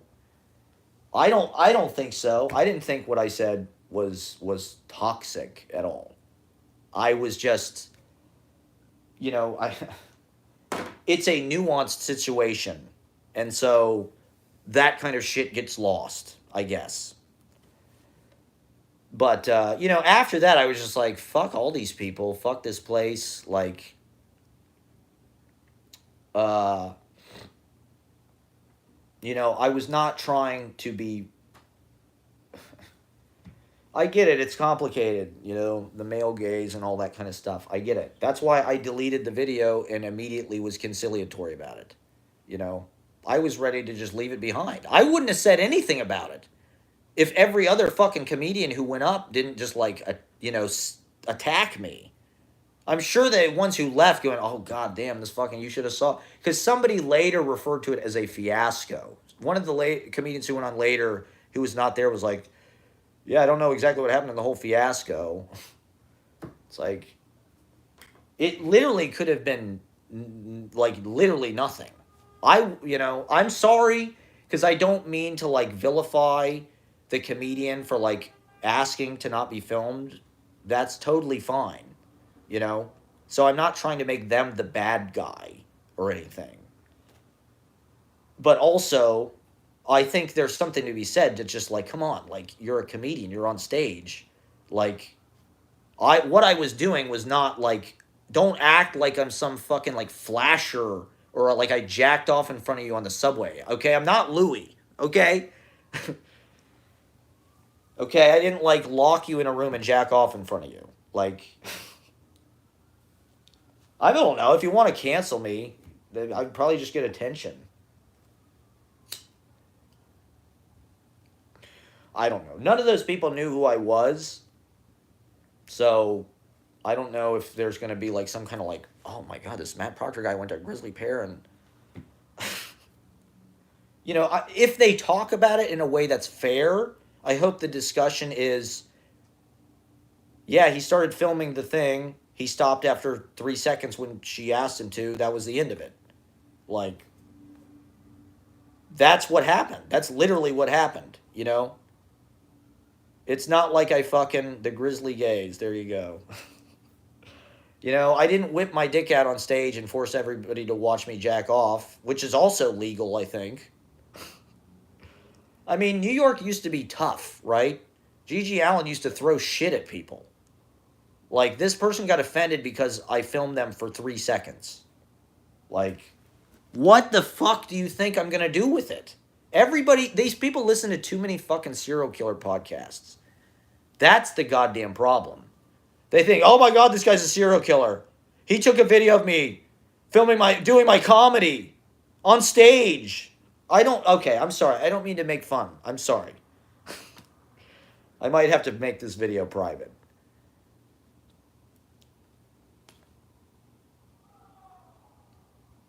That's totally fine. It's totally fine. But I don't know. I guess that's just how they do it down there. It's hardball. It's like a roast. They all think they're fucking Jeffrey Ross. Oh, I'm going to get up and here's my little fucking one-liner about how this guy's a piece of shit. We don't know this guy. Let's all fucking pile on him. Wow, you're a real fucking creep, man. Here's my bit about, child porn. Epstein. You're a fucking creep, though, man. It's unbelievable. It reminded me of the first time I went to chess club in high school. I had been in chess club in middle school. And a lot of times when you go, I know this is going to sound stupid and they'll probably make fun of me for this, but like the first time I went to chess club in high school, everybody in the whole chess club just like whipped my ass. And they were all like making fun of me. They were just like, God damn, you suck. You're so stupid. And it was like so mean. It was just like, wow. But it's like, sometimes when you get initiated into shit or like you're new to something, there is like a shock and like a threshold of like, I mean, especially with like male dominated stuff. It's like there's a hazing.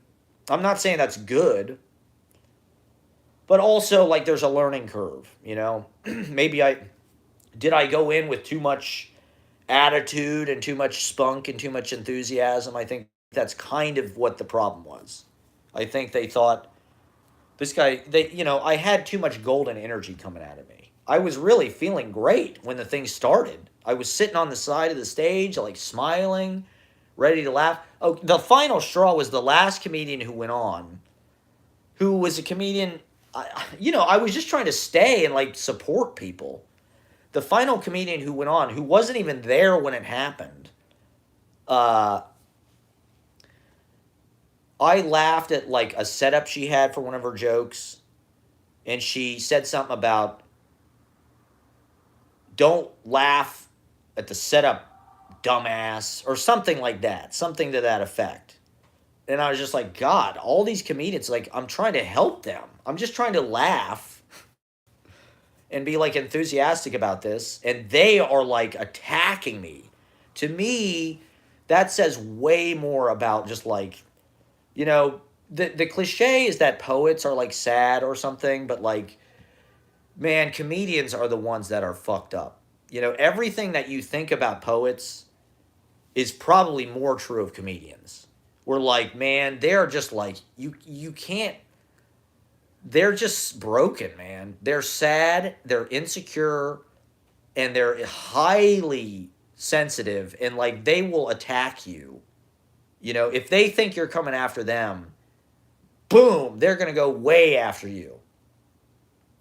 And like, man, I just don't want to be around that. That's a toxic environment. I don't want to be around a bunch of people that are they first of all, even if they were just like making fun of me to like, hey, this is the new guy, let's fucking this guy's super enthusiastic. Let's take some of the fucking wind out of his sails. It's like I don't want to be around these people.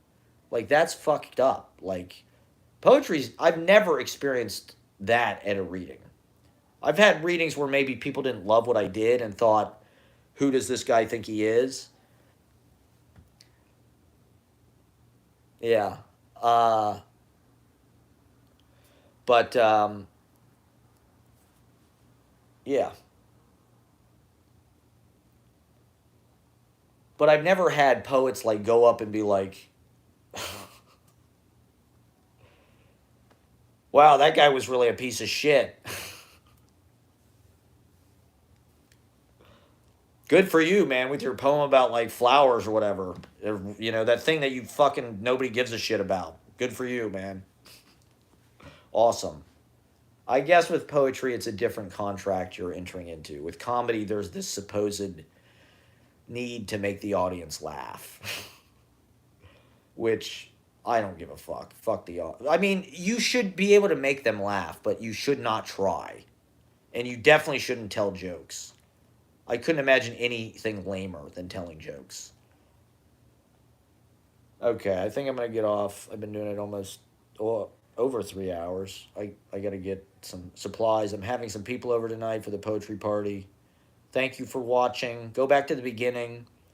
I addressed the whole controversy, but that is the controversy. Maybe I shouldn't have talked about it, but I guess I get to tell my side of the story. I don't mean to make beef or anything out of it. I guess being quiet about it would be a better idea because then it might just go away. But honestly, there was no problem. I have no problem. I don't see why there should be a problem.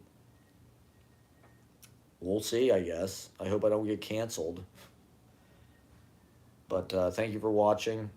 Check out my other videos. I'm at, Open Mics Monday, and then I'm at Boog City next Sunday.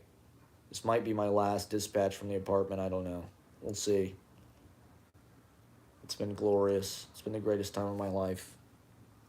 Go back and watch all the episodes. Relive it. Have a great day. I love you.